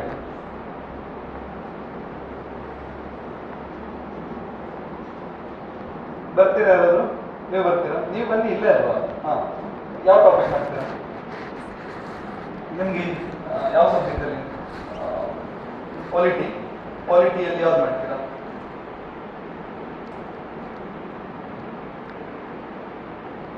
ಲೈಕ್ ಲೋಕಲ್ ಗೌರ್ಮೆಂಟ್ ಮಾಡ್ತೀರಾ? ಗ್ರಾಮ ಪಂಚಾಯತ್ ಆ್ಯಂಡ್ ಮುನ್ಸಿಪಾಲಿಟಿ, ಅದನ್ನು ನಾನು ಯಾರಿಗೆ ಕೊಡಲಿಲ್ಲ, ಅದನ್ನು ಮಾಡಿ 73rd 74th ಕಾನ್ಸ್ಟಿಟ್ಯೂಷನ್ ಮಾಡಿ. It's like A challenge, take it like challenge. ನಿಮಗೆ ಅದು ಡಿಫಿಕಲ್ಟ್ ಇದ್ದರೆ ಸ್ವಲ್ಪ ಓದಿದಾಗ ಆಗುತ್ತೆ. ಓಕೆ, ಏನೋ ಲೋಕಲ್ ಗೌರ್ಮೆಂಟ್ ನೀವು ಮಾಡಿ. 5 minutes ಹೇಳ್ತೀನಿ, ಬಂದು ನಿಂತ್ಕೊಳ್ಳೋವಾಗಲೇ 5 minutes ಆಗುತ್ತೆ, ನೋಡ್ಬೇಕು. ನೀವು ಯಾವ್ದು ಮಾಡ್ತೀರಿ? ಬರ್ತೀರಾ? ಯಾವ್ದು ಮಾಡ್ತೀರಾ? ಇಲ್ಲ ನನಗೆ ಹೇಳ್ಬೇಕು ನೀವು, ಬಿಕಾಸ್ ತುಂಬ ಜನರಿಗೆ ನಾನು ಕೊಡ್ತಾ ಇದ್ದೀನಿ ಟಾಪಿಕ್ ಮಿಕ್ಸ್ ಆಗ್ತದೆ. ಹಾಂ, ಲೋಕಲ್ ಗೌರ್ಮೆಂಟ್ ಅಂತ, ಲೋಕಲ್ ಗೌರ್ಮೆಂಟ್. ಈಗ ನಿಮಗೆ ಟೈಮ್ ಹೊಡೆದ್ರೆ ಪಂಚಾಯತ್ ರಾಜ್ ಸಕ್ಸಸ್ ಸ್ಟೋರೀಸ್ ಎಲ್ಲ ಹೇಳಿದ್ದೀನಿ ನಾನು, ಕೇರಳ, ಕುಟುಂಬಶ್ರೀ ಇದೆಲ್ಲ. ನಿಮಗೆ ಟೈಮ್ ಇದ್ರೆ ಅದನ್ನು ಹೇಳ್ಬಿಡಿ. ಹಾಂ, ಯಾವುದು ಟಾಪಿಕ್? ಎಕಾನಮಿಲಿ ಯಾವ್ದಾದ್ರು ಮಾಡೋಣ ಬೇಡ? ಪೊಲಿಟಿ ಆಲ್ರೆಡಿ ಸೋಲ್ಡ್ ಔಟ್, ಸುಮಾರು ಜನರಿಗೆ ಕೊಟ್ಬಿಡಿ. ನಮ್ಮದು ಡಿಗ್ರಿ ಬ್ಯಾಚಸ್ ಫುಲ್ ಪೊಲಿಟಿನೇ ಸೇಲ್ ಆಗಿದೆ. ಯಾವ್ದಾದ್ರು ಬೇರೆ ಮಾಡಿ, ನಿಮ್ಗೆ ಈಸಿ ಇರೋದು ಬೇಡ. ನಿಮ್ಗೆ ಯಾವ್ದಾದ್ರು ಸಬ್ಜೆಕ್ಟ್ ಕವರ್ ಮಾಡಿದ್ದೀನಿ ನಾನು ಆಲ್ರೆಡಿ. ನಾಳೆ ನಾನು ಎಕಾನಮಿ ಮುಗಿಸ್ತೇನೆ. ಓಕೆ, ಹಾಂ, ಯಾವ ಸಬ್ಜೆಕ್ಟು?